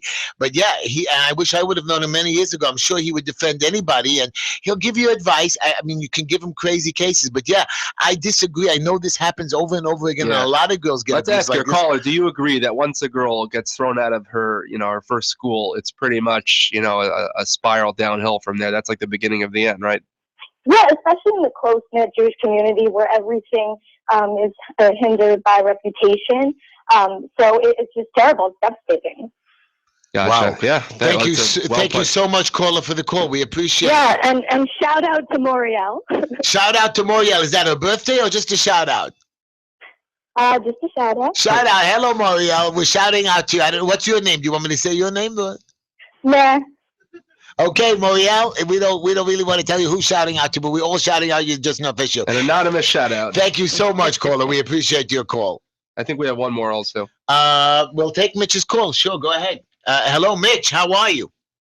How you doing tonight? What's going on, Hesh? Good, Doing Mitch. I want awesome. you to listen to the next guest, but go ahead. How you doing, Mitch? You have a comment on our previous guest, Robert Dolchin, or is he just no good as always? No, I tell you what it is, okay? This is more, all due respect to your last guest, this is more about the problems and the reflections that people have had experience with yeshivas in general. Right. Whether we're talking about the ultra-Orthodox yeshivas or so-called modern yeshivas like Flatbush and my old school BTA, it has to be a situation where they become the judge, the jury, the whole deal. Now, But you're only talking about the Jewish schools. I believe that the Catholic schools have the same problems. I'm saying parochial schools. Parochial schools. Okay. Did we lose him? Hello. Somebody pushed. He must the have button. Sprint. See, did they push a button out there? Let me push that button again. You just call right back. We'll get you again. Well, hello, are you on the air? Hello, Mitch. Okay, I don't know what I'm doing. Drop him. Let him call him. Anyways, we're gonna now introduce our next guest. Our next guest. Now, I want you to be very impressed with this. I know you're not impressed because you're a young boy. Our guest is by the name of Darnell Collar. I don't know if I should say Miss Darnell Collar. I want to be respectful, so it's Ms. I don't know how the society today does it, and sometimes they say I'm disrespectful to women, but I will not be disrespectful. You're a very good friend of a very sincere and holy lady, Sister Yard, who has done so much for her community and helped a lot of young men and women. So I'm so happy she brought you as a guest. You are going today to talk to us about the American Heart Stroke Association. Is that correct? Yes, they taught me so much. And you're going to tell us about this. And to what I understand is you're also a stroke victim. Is that correct? Yes, I had not one, not two, not three, but I have 4 strokes. Four stroke. Wow. 4 And strokes. here she is. But she's going to tell us a whole bunch of tips and so on, not only about men, but about women and stuff that maybe we could, a guy like me, because my father passed away when I was a young boy of a stroke and a heart attack. And of course, in the 70s, we didn't know much better. But today, I've heard there's a way that you're going to tell us, like if you find out a stroke in a couple of minutes or some signs and so on. By the way, and I want you to post this on our website, Z. They have she's a red CAP ambassador. Is that In correct? 2009, I was Red Cap ambassador for the American Heart and Stroke Association, and they asked me this year to get involved again, so I am. Okay, and they have a walkathon on September the 20th in behind Borough Hall, Like at the Cadman Plaza. Cadman Plaza, which is right behind Borough Hall, which is right near, by the way, Robert Tolston's office. Yeah. Yeah, Livingston Street. On September the 20th, it's a Sunday. You could join up at 9 o'clock and register. How far of a walk is it? It's a 3K walk, and it's there to anybody can raise do that. money and awareness Even me. for the American Heart Association. And on October 24th, they have a symposium as well at the Marriott. And you can email them to join up with them at I'm sorry, I think it's called what's it called again? One Heart and Many Minds. One Heart and Many Minds 9 at gmail.com, which Yes. Z is Say going that to again. post. Say that again a little slower. It's called One Heart and Many Minds. One Heart, Many Minds 9. Sorry, at One Heart, Gmail. Many Minds 9 at gmail.com. Yes, I'll write it out for you. So, Okay, yeah. Miss Collier, explain to me. I mean, big deal. I get a stroke. So I'm walking around. What does a stroke happen to me? What does it really happen? Do I die? Well, you can. could, Actually, you yeah. can die if you don't get to the hospital. What is a stroke? A stroke is basically two types of strokes, and people need to ask their doctors, because I didn't at first. One is, like I said, I had cerebral hemorrhages. I had 2. And that's bleeding within the brain. And actually, the brain is like an electrical circuit. So if you have too much blood going into that electrical circuit or water, it can actually short out and kill you. I mean, you can actually How die. does this happen? Just by bumping your head? No, well, you can have. I got one from bumping my head, but you can actually. Some people are prone to it. Some people have unchecked high blood pressure, and that's why they call high blood pressure a silent killer, because you can be walking around and not know your numbers. You need to know your numbers, and if you don't And it's know so easy them, to check. People could just get it checked in 2 seconds with Yes. the stupid what's it called? Is it more the collar. is it more common in men because who are under stress, or is it more common in No, women because they actually, have babies? one of the people think that it because for you're you. stressed, you can get a stroke, but that's not the And reason then why like you me. get a stroke. Sometimes it's hereditary. Hereditary? Yes, sometimes it does, and sometimes it's environment, what you eat, the types of foods you eat, and the fact that a lot of people leave their blood pressure unchecked. They don't know their numbers, so they walk Right. around, they're okay. Like, I'm gonna give you a perfect example. A friend of mine's got into a car accident. He didn't know he had high blood pressure, but because of the accident, Right, they checked him out and they discovered it. he Yeah. died. He died because he had an injury, and the injury ripped his aorta to his heart. And that was because his blood pressure was so high already. Wow. By the time he got to the hospital for the accident, it went so high that, the blood pressure rubs against your arteries, and you can actually rupture an artery. I think everyone listening to the show must have high blood pressure from listening to us. What does the American Heart Stroke Association do? What is their What they do is they do a lot of research, and they just put in a protocol of what you have to do. It's mandated what you have to do for every stroke patient. Because if you think about it, unless you come in touch with a stroke patient, you really don't know what they suffer from. Okay. And so in the hospitals across the board, they've done their research, and they put in a certain protocol. By the time you get to the hospital, this has to be done. And what I love about them, they teach education. Like, I learned so much about them. I thought I had a heart attack as well, but I actually had a cardiac arrest. Had I not what do been you, with what do you them, mean? Is that a heart attack? no, it's not. You have a cardiac arrest, which deals with the electrical system of your heart. A heart attack mostly deals with the muscles, and it deals with the arteries, like they get clogged or whatever. And like I said, I had 2 cerebral hemorrhages, which is bleeding into the brain, and it destroys blood tissue and brain tissue. And what happens is you're never the same after that. I'm looking at you now, and you're a very beautiful lady. And I'm not being disrespectful, but to me, you look perfect. I mean, But I'm usually, right? Usually, when I hear somebody has a Usually, stroke, yeah, they have lasting effects that you could see very easily. Well, that's because some people have not done the work. Like, I was in Kessler Institute for about a year. And when they gave me homework to do and things to do, maybe they gave me about 25 to do. I did 150 because I could not accept the fact that I couldn't walk and talk. you my could not mind, walk and talk. I had to learn how to walk and talk all over again. I could not walk and talk. And I could not Because of understand. a stroke? Yes. Big deal. Because what happens is there's different parts of the brain, right? So I had mine in the thalamus region that deals with your executive functionings, your thinking, your temperature, everything, your speech. And so when you have something whited out, over flooded with liquid, it destroys brain cells that could never be replaced. So is that like memories, or what part of the Yes, brain? it deals with usually? your memory. I'm gonna give you a perfect example. I had to call my father to ask him, how do I spell my middle name? Wow. Because I didn't know. And there's a lot of other stuff that, even though I look okay, I have something called aphasia. I can't talk to everybody. I can talk to you. What do you mean? When I talk to people, I can talk to you okay, but when you talk back to me, I may not understand what you're saying. Because of the stroke? Yes, I have something called aphasia that deals with speech. If I get really tired, you can see it. Now, I'm looking at you again, and I see the outside. Okay, I'm not Right, saying what the outside. but I've seen a lot of other stroke victims that have not come back at all. Because they haven't done the work. So you're telling me they're lazy? They're no good? Well, I wouldn't say that, but what I'm saying to you is that once you have a stroke, it is mandatory that you speak every day. I read every day. I write every day, and you must exercise. Like the average person, if they don't exercise, they're okay. They may just gain a little weight or Right. whatever. But with stroke patients, if I do not exercise every day, I'll be like this again.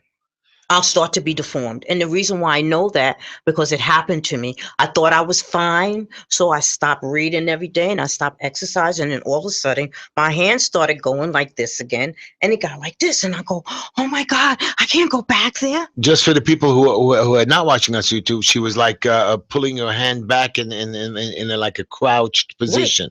And it got and you were stuck. Yes, I was stuck. And I said to my doctor, why is my hand stuck? She said, you have to exercise every day, because if you don't, your muscles, because she was a stroke patient, will waste away. Are there any signs before somebody's getting a stroke? I know people tell me when they have a heart attack that their left hand hurts them, or they can't walk as well, or they can't breathe as well. I didn't have any of that. You just, boom, a stroke happened to you? What happened was I was sitting in my house and I was waiting for my husband to come home from work, and he called me and he said, are you okay? And he said my speech was slurred, but I didn't hear it. So what your speech does slur? Yeah, what I did have was, and this may sound crazy, I had a cramp in my right leg.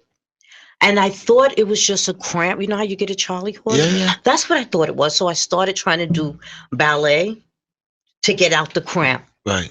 And it wouldn't go away. And so he said he thought I was having a mini stroke. So he took me to How did he know this? Because he had a stroke himself years before. Wow. And so he said he pointed to the doctor in back of me and he said, I think my wife, he mouthed to him, I think she's having a mini stroke. So they took me right in. They laid me down. They took me right in to get an MRI. And when the doctor came back, he took his gloves off and he said, no, I don't think your wife's having a mini stroke. She's having a full-blown stroke right now. And so they hooked me up with the medication and everything, I guess, to help me. And I guess because he took me to the hospital so fast, I was fine. I went home. I thought I was fine.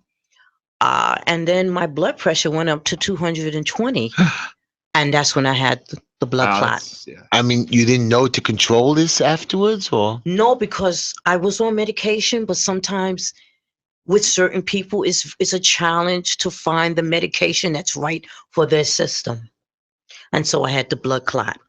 How much money are we looking to raise on September the 20th? I mean, do we have a goal? Are we trying? Yes, I have a goal. I want to raise $10,000 for the American Heart and Stroke Association because I believe in them. They do a lot of good work. I've seen the work they've done. They do a lot of education. And for the symposium, I need to raise about $8,000. So altogether about $18,000. So when they come on September 20th and to register for this walkathon, they can give whatever they want, $1, $50. Yes. And what do they get? Do they get a badge, a pin, or something? Well, if they join my team, yeah, and they donate a certain amount of money, they will get a gift from us. Tell us a number.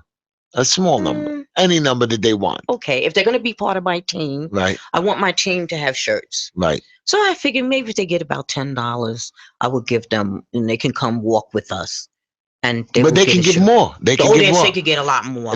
And they should give more. They should. And on the next week, someone's going to put up a GoFund for me. Oh. So there'll be prizes and tickets because the symposium on the 24th is by invite only. So when people donate a certain amount of money, they'll get invitations to come to the symposium. Now, if I want to just donate and not join the team, not that I don't Right. want to work with you or something like that, but I can do that, right? I can Yes, just you get can.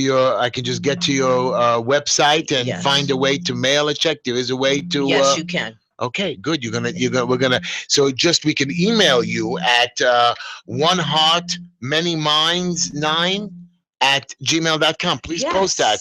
Yes. And they can come and September 20th. This is wonderful thing. Esty, you missed it before because Z had to take over your spot tonight. Yeah, I was very glad. But we want to know, Esty. First of all, please don't forget to tell everybody about Many Minds at gmail.com. We have One Stop Kosher located at 2557 Amsterdam Avenue in New York. 212-568-7867, and you can call them 212 Lot Stop, LOT Stop, or that's an easy way to type in 212-568-7867. And he has fresh chickens. Again, I know I keep saying it. I have no idea what that means, but I guess with a fresh chicken, you don't have a stroke, no? Esty, who else is? How can they reach the show? How can they call it? Maybe they want to donate money to us. Can they email? Yes, you guys are listening to the Just Enough Heshy Show. We are on Monday and Tuesday from 7 to 9 p.m. And tonight we are not trying to be funny. We're trying to be very informative to our people. Go ahead. So yeah, you can get us on Facebook or Twitter. Follow us, Just Enough Heshy. We're live on YouTube. Just type in Just Enough Heshy. Heshy spelled Heshy. You can advertise with us by emailing us at justenoughheshy@gmail.com, or you can call in at 718-303-9090.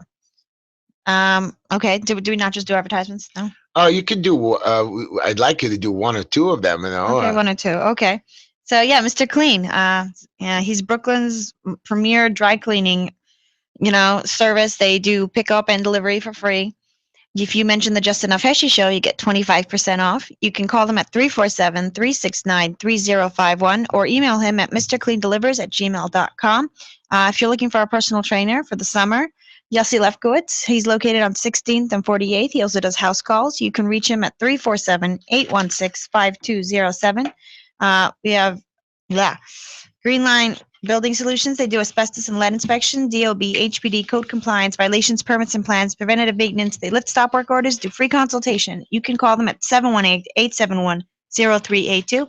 So we have Sarah Shapira Halberstein, psychotherapy, couples counseling, and sex therapist. You can email her at sarah@mytherapist.info or call her at 1-800-973-0323. She was a great guest. 709. She was a great guest. Esty loves you. Still talking about it. Ms. Collier, I want to ask you a question because Esty seems to be a young girl and she's all strong, and she smokes at least a pack of cigarettes a day. That's not true. I seen you smoke. A pack a day? Are you kidding me? How much do you smoke, A Esty? pack a week, maybe? But she's like 25. She thinks nothing will ever happen to her bad. Have you ever checked your blood pressure, Esty? Yeah, whenever I go to the pharmacy, they have those machines there. And like Walmart, they have a machine that checks your your For eyesight. 25 cents. What was your numbers? I don't know. I don't remember, but it Well, wasn't it's bad. important to find out your numbers. By the way, no, because- I've gone to the doctor and they said I had great on everything. I just had low vitamin D. So even though I smoke, my heart pressure is great because I have good genes. Okay, but vitamin D, when you're low on vitamin D, that could cause problems for you. Really? It's okay. I just went in the sun. The sun gives The it to you, sun but not helps, that but much. if it gets too low, you can be prone to have a stroke. But not young people. Young Yes. people can't have strokes. Oh yes, It's not that's in a my myth family. that people. Hold on, listen to this, Esty. Go ahead, listen It's to a it. myth. I had to do the research because I wanted to find out why I had a stroke. So I did my background, and I found it. Also, do you know that when parents are pregnant and carrying their children, sometimes the fetus has a stroke? Did you know that? And The fetus itself. Yes. And so you can have a stroke at any age. I checked in my background, and all the way back, they had cerebral hemorrhages, and my mother and I are the only two that survived. So I feel like I'm blessed. Is it more prone, the strokes, in men or women? We both have them. You just have to be careful, and you have to know your numbers. Is there any race that's more prone to strokes? Yes, unfortunately, we are. What's we? Tell me who we are. Uh, Different ethnic groups are prone towards, Because of the high blood pressure. yes. But there Is is a that way because to, of eating habits, or it's just like genetic, or? It could be eating habits. It could be genetically induced. but you're And telling me, also, they told me that mine was induced from my environment Mm. what more is that? so than What do you mean by environment? they said what you eat. Now you're able, now don't get me wrong, you said you had 4 strokes. Yes. You are now controlling it by exercising and medication. Yes. Can you ever get another one? Yes, I can. So Why? that's If you're why. under so much control. Because sometimes with strokes, once you had one, You get more prone to it, or? yes, you can. As you get older, our bones change, the way our veins are changes, everything changes with time. And so because I've had so many, I have to be extremely careful. I have to watch what I eat. I have to take my vitamin D. What do you mean watch what you eat? What do you eat that's different than us? Well, I have to eat Are you more of a mostly. vegetarian now? Yes, No more yes. meat. I eat meat, but I eat organic food. And I find that when I eat organic food, I lose weight without trying. But I do walk. And it's been a proven fact that walking saves lives. If you walk, it can increase your heart. And I'm gonna give you an example. Are you checking, by the way, are you checking your blood pressure daily? Every day. How do you do that? I have a machine, and I get up every morning and I check. And I check after I eat, and I usually check at Are night. these machines expensive? No, not at all. So My- there's no excuse for somebody not checking their blood They pressure. should. It takes 5 seconds. Again, but Yeah, it does. It you- takes 5 seconds. But again, you didn't tell me if I have any symptoms. Like, how do I feel? Some days I wake up, I'm a little exhausted or tired, or I don't feel well. How do I know that's not a stroke? I mean, Well, you have to be careful if you have like a bad headache that comes on suddenly. a headache? Yes, you have to be careful with that. Also, sometimes people have mini strokes and they don't realize that they had a mini stroke until they go to the doctor. And And then they find out that they had one. and And once you have a mini stroke, you have to be careful that you don't have a full blown full stroke. blown. So what do you do after a mini stroke? Well, what you do is you clean up your diet, you walk, because you have to walk to keep your. I'm gonna give you a perfect example. I had major surgery right before I had my first stroke, and they're thinking that's probably why. When you walk, you rev up your internal organs. And my doctor told me, had I not been walking 4 miles a day, I would have died. I would Wow. have not made it through. Be- And I didn't know that. And he said, you're alive because you walked 4 miles a day. So you're telling people walk for an hour a day, you do your 4 miles, because that's what it is. It's about 15 minutes a mile, 20 minutes a mile, and that will help you. It strengthens your internal organs, all of them, your brain, your heart, all of your internal organs, your kidneys, everything. Wow. Walking saves lives. And now, again, when I was going back to, because there's 2 young people sitting at the table, you've seen young people with strokes? Yes, I How have. old? How young? Well, when I was in rehab, I seen a child. A child. Yes, I saw. Was he like very obese or overweight, No, or just? no. So it's genetic. Yes, sometimes it is genetic. That's what they told me. Sometimes it is. Sometimes it's environment. Was this kid able to get better, or Yes. I mean full recovery? I mean, not full Well, full. I feel from my research, I don't think that stroke patients are ever the same again. I know I'm not. I'm not even half of functioning where I used to be. Is it a mental issue because you can't believe you went through the stroke, or No. is it really? It changes your life. You actually are a different person, and you have to learn yourself all over again. Do you drive a car? No. Is that because of the stroke? Yes. You are scared to drive because you No, I'm had a not stroke. scared. There's some actually from the stroke, I have some deficits, and because of those deficits, there's things I cannot do. So, You have to remember, I was paralyzed from my right side down. but now I see that you have no problems. No, that's not true. Just that I can hide Uh-huh. my deficits. I see the way you're talking. Was there also a problem with your speech? I could not speak at all. At all? No. I lost the ability to speak, and I lost the ability to walk. When you had your stroke and you were laying there, did you understand people talking to you? Sometimes no. I was there. I heard them, but sometimes I couldn't. What was in your Understand. what were you? Well, I mean, I've seen this in movies. I don't want to make fun of you, No, it's okay. but what were you realizing? What was incoming to you? What you were just laying there? You must have. People say, "Oh, he's a vegetable. He doesn't understand." But we know that's not true. We know there's something there. Well, in my mind, I kept saying, you don't really want to know what I really said. I kept saying, in my mind, I could not visualize me being in my physical form. And I kept saying, I can't go out like this. The person that I used to be, I just couldn't accept the fact that I couldn't walk and talk. I just couldn't accept it. And I never did accept it. And that's why when Kessler Institute gave me, let's say, 25 reading assignments, I did 150 or more. Now, when Because you're- I was determined to speak again. But if your body shuts down and it's broken, how do you get another part of the brain to take over? It doesn't make sense. Your right side is dead. That's it. There's The nothing you can. willpower is very strong. And I was blessed because a family member would move my hands every day, So you need family support. right, until I could move it. And the family member would raise my leg every day until I could do it on my own. And in my mind, I kept visualizing myself walking again And talking. Wow. and talking. And I visualized that every day. And one day I just jumped into my doctor's arms and he said, "What happened?" I'm like, "I don't know." But I jumped into his arms. He had to put me back in the bed because I kind of fell. Wow.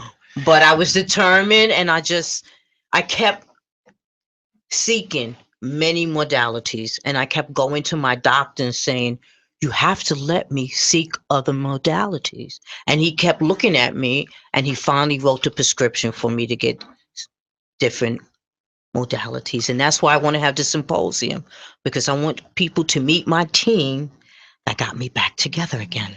Now, Mr. Net, you're going to have a lot of different people, a lot of different age groups. Do they come and join you? I'm not just talking men and women. Age groups, different age groups will come. Yes, I did. Last time when I did the walk in 2009, yes, I had a lot of different age groups come and walk with me. We had a lot of fun.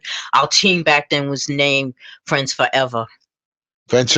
Well, everybody, we're talking to Miss Donnell Collier. We're coming towards the end of the show, so we have a few other things that we're going to talk about, and we want to thank you so much for being on the show. But I want to remind everybody, the American Heart Stroke Association, and Miss Donnell Collier is going to have a walkathon on September the 20th behind Borough Hall. Cadman Plaza Park. At Cadman Plaza Park, 9 o'clock registration, 10 o'clock will be the walk. Bring by. Oh, and we have there's actually a phone number people could call also for more information. Well, I think that they should, if What's they want their to phone join number? my team, Yeah. they should email me to join my team. And if they don't want to join my Email team, you where? they can email me You got to say that at email again. friends. Oh, wait, no, Yeah. I'm sorry. No. One Heart, One Heart, Many Minds, Many Minds, 9 9. at gmail.com. Is that one, the letter one, the number one, or spelled No. out? No, Just- it's ONE. Okay. One Heart, one Heart, Many Minds, 9 at gmail.com. We're going to post it on our website and email her and join her walkathon. And then again, $10, $20. You can give her $2. But the point is, guys, this is a very important issue. I'm sure somebody in everybody's family or somebody knows somebody that had a stroke. This is a very serious issue, and we really appreciate that you've come. Before you leave, I'm embarrassed to tell you I've gained a little bit of weight, and I have. I'll be quiet. and my partner always screams at me about losing weight, but it's so hard. I mean, you guys all talk about, and I know you've gone through a tough time.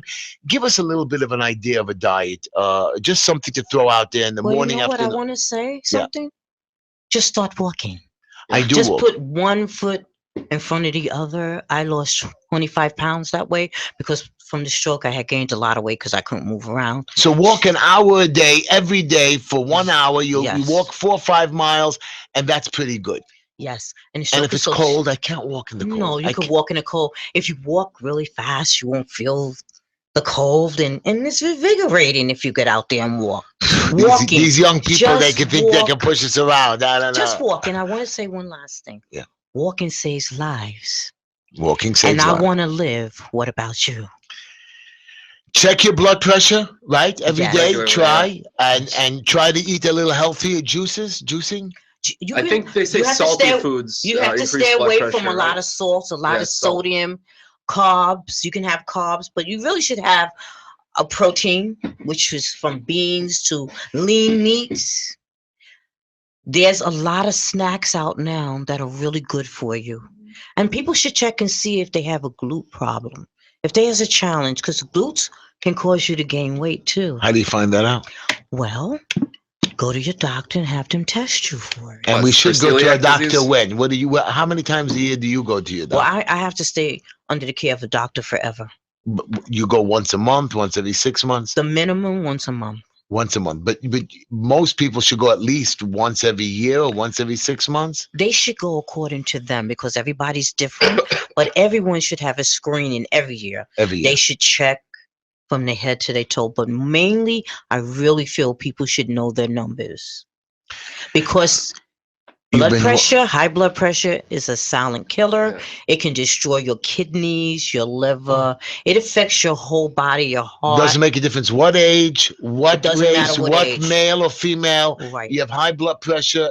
Now, I don't really have high blood pressure. I do check my blood pressure. My blood Good. pressure is 120 over 80. You 110. give us high blood Sometimes pressure. I get right. I give other people something. It goes to 130 when I'm screaming at my son who's upsetting me. But what is a bad number? Is 160 already bad? I would say when you start reaching 130, 130. because if you don't watch it when it gets to 130, it can easily go to 150. When you get to 130, I feel for me, you should check and bring it back down. And walking, if you eat something that's salty, and because salt will raise your blood pressure, walk, and it'll take the blood pressure down. Very nice. Everybody, please, I'm gonna join. I'm gonna join you on September the Are you 20th. gonna? Is it not a Jewish? You and me, Z. You and me. Come on, big shot. It's only We'll think 3 about miles. It's not even And it's 45 a minute lot walk. of fun. I'll see what I can do. I'm gonna go September 20th. You're gonna see me then. I'm gonna bring my checkbook. I'm not bringing $10. I'm gonna bring some nice money with me. Okay. Maybe 20. I know that Neil will be happy about that one. So Sunday, September 20th, walkathon. Let's show people out there. Let's show people that we can support this American Heart Stroke Association. Let's do good. You're a wonderful person, and thank you so much for coming on the show. Yes, thank you. And stay with us the last few minutes while we make some fun of some people. To make Thank you sure for this- having my me. favorite I part of had our the fun. favorite part of the show. Thank you. Neil, I mean, Z, I have a problem, Z. Many, Okay. many problems. Z, I don't understand. You're living in America, right? I am, that's and true. and you know we scream about the police officers abusing privileges, correct? And I'm not Yes. going to get crazy on the certainly police do. officers, but I want to read you a story. There was a man arrested in the Bronx, and the cops laughed at him. For what? I don't know. They listen to this one. Not even the cops themselves know why they pulled him over. A Bronx man who left his phone, video camera on while the police placed him in a New York Police Department cruiser, captured the boys in blue, wondering why they stopped him in the first place. Then they said, "Oh, you have an expired license." He showed them. He says, "Look, it's not expired. I went to court. I took care of it. It's still in your system." They said, "Well, we don't know why we pulled you over." And just to give a hard time to him, they put him in cuffs. They tightened it all up and they busted his wrist. And I don't understand. These cops just get away with it. And it's another showing of police. You know, now the police They arrested him? They arrested him For what? for obstruction of a windshield. How so? You can't arrest somebody for they that. did. They pulled him over for that since they had the expired license. They put him in the car and 2 hours to giving him a hard time. But that's not only it. So Mr. Bratton, Police Commissioner Bratton, is having an attack. Oh, 400, there's 400 new murders. Yeah. Crime is up. That's Really, true. crime is down. No, it is. But no, he says crime is down, but murders are up. Right. So we're going to put more cops. We're taking cops off of desk duty to put them on the street. I have a question. Did you take the cops off of giving tickets? Did you take the course not. cops off The of money. giving? Right. There's Did no the money cops- in solving Did you give murders. the cops who are throwing people who are littering? No. You still pushing the broken windows crime, the broken windows thing. Yeah. But you're just putting big fat guys who are sitting behind the desk out there on the street. I mean, we're not interested in that. I mean, this commissioner is whacked out of his brain. Yes. And there's That is nothing true. we're going to do about it. That's why we need a new change. That's why we need Operation Clean Sweep. There was a very smart guy who says we got to get rid of everybody in Albany. We got to wipe out Albany and start again from scratch. It's the only way to fix the problem. Yeah. But you know that our great governor, what's his name? Cuomo? Yeah. So Mr. Smarty Pants, since he's so brilliant, there are two men that escaped from upstate jail. this Yeah, they weekend. haven't found them yet. They haven't found him yet. Brilliant. That was quite an elaborate plan they had together So over the there. governor decided that he's going to follow the path the way they did it, so maybe he can figure it out how they escaped. He himself did it? Yeah, watched it on television how my he gosh. went through the thing. He climbed up the path, and I don't know. They're thinking that some staffer is being grilled to help these There's guys. always inside I don't believe they're in self-help. I don't know. I'm just shocked they haven't been found yet. I mean, I'm very shocked they haven't been found. But you know, they were 20 miles from the Canadian border, so how hard was it to climb over the border and you'll never catch them again anyways? What type of crime were they in for? One was he killed his boss Yeah, and these cut are him up hard- into these are little real pieces, hardened criminals. and one guy killed the sheriff's deputy. The And type they of were people that you think, we should just give them some But the funny therapy and part put is, them on the street, but, right? but Z, one of them Yeah. already served 20 out of a Yeah, so 25-year sentence. He had 5 more years to go. What was his game? You know of how long escape? 5 years is? I know. It's a long time. Well, everybody be careful out there. Okay. Yeah, who knows where they are? Right. So our show is coming to an end. I hope you're enjoying the show. We tried to keep everything clean. We tried to keep everything nice. Esty and Neil really didn't participate too much in the show. I guess it wasn't interesting enough. It wasn't our area of expertise. Really, a stroke. I mean, young I kids. have when it comes to illnesses, I just know I hate cancer and AIDS. That's like my thing. And what about these young girls being thrown out of school? Since you were thrown out of 20 schools, you don't really care. I mean, I kind of dealt with like this my whole life, and I just don't care what people think. That's just way easier than. So so when you get out of high school, really it shouldn't bother you. At the end of the day, it doesn't, because what happens in high school is like this stupid little world. So this you guy, grow up out of this it. lawyer Robert Tolchin doesn't know what he's talking about. No, that's not what I'm saying at all. I think it's great that this girl obviously was regular in the community, fit in very well, and this obviously really ruined her. For me, it didn't affect me because I didn't care what the community thought or what they said. It wasn't even affecting me. Do other girls really care? Yes. If you're in the mold, to be out of the mold is like the worst thing. It's being thrown out from the only place you know. Yeah. So if you're not conforming, then But this doesn't after matter. you leave school, does that mold still hold? A lot of times. Really? Some people are just always Bisiakov girls, no matter what. The way you told me you're friends with Jewish girls, not Jewish girls, different kinds of girls, you have no problem with that at all. What made you better than the rest of them? What do you mean better? I mean, you seem to be not closed-minded, that you need to only be friendly with a certain class. You know what it is? I think that if you're born into that mold and you like and you're accepted, it's great. I was never accepted in that mold, so I never tried to fit in. So for me, it wasn't a problem if people didn't approve of me. But for these people, they're born into it. They don't know any other way. And then someone says something bad about them, and all of a sudden they get kicked out of school. Their life is ruined. They don't know any other version of their life. For me, I do. I don't know. I made sure that my children were always open-minded. I always made sure that all my knowledge is not from school, and the school system. Yeah, we know that. I don't think. Is the school system a babysitting system, or Basically. Is it, yeah. Sorry, good schooling, college. They have legit schooling. I went there and I was like, whoa, real information, like information that's useful, that applies to my life. I thought it was brilliant. So yeah. Okay, Yeah. well, we're coming to the end of the show, everybody. Thank you for listening to the Just Enough Heshy show. Tomorrow will be, I'm hoping, more of Do you have any special guests we tomorrow? might have a special guest tomorrow. I don't know yet. I want to keep it a secret. Tonight's guests were very special to me. I was very pleased that they come, and I want to give you my closing quote. Are you ready for this? Where's Neil? Neil is not around, so he I'll doesn't do his care. job. Okay, here it goes. Character. The ultimate measure of a man or a woman is not where he stands in moments of comfort and convenience, but where he stands at times of challenge and controversy. The only place success comes before work is the dictionary. So guys, a man knows where his comfort is. A man knows where his conveniences are. But you have to stand up to challenges like this guy, Robert Tolchin. Like this lovely lady sitting next to me, Mr. Arnell Colner. Stand up, fight back, help other people, kindness. Join her walkathon. Everybody, thank you for joining the Just Enough Heshy show. It was a pleasure letting you listen to me. Good night.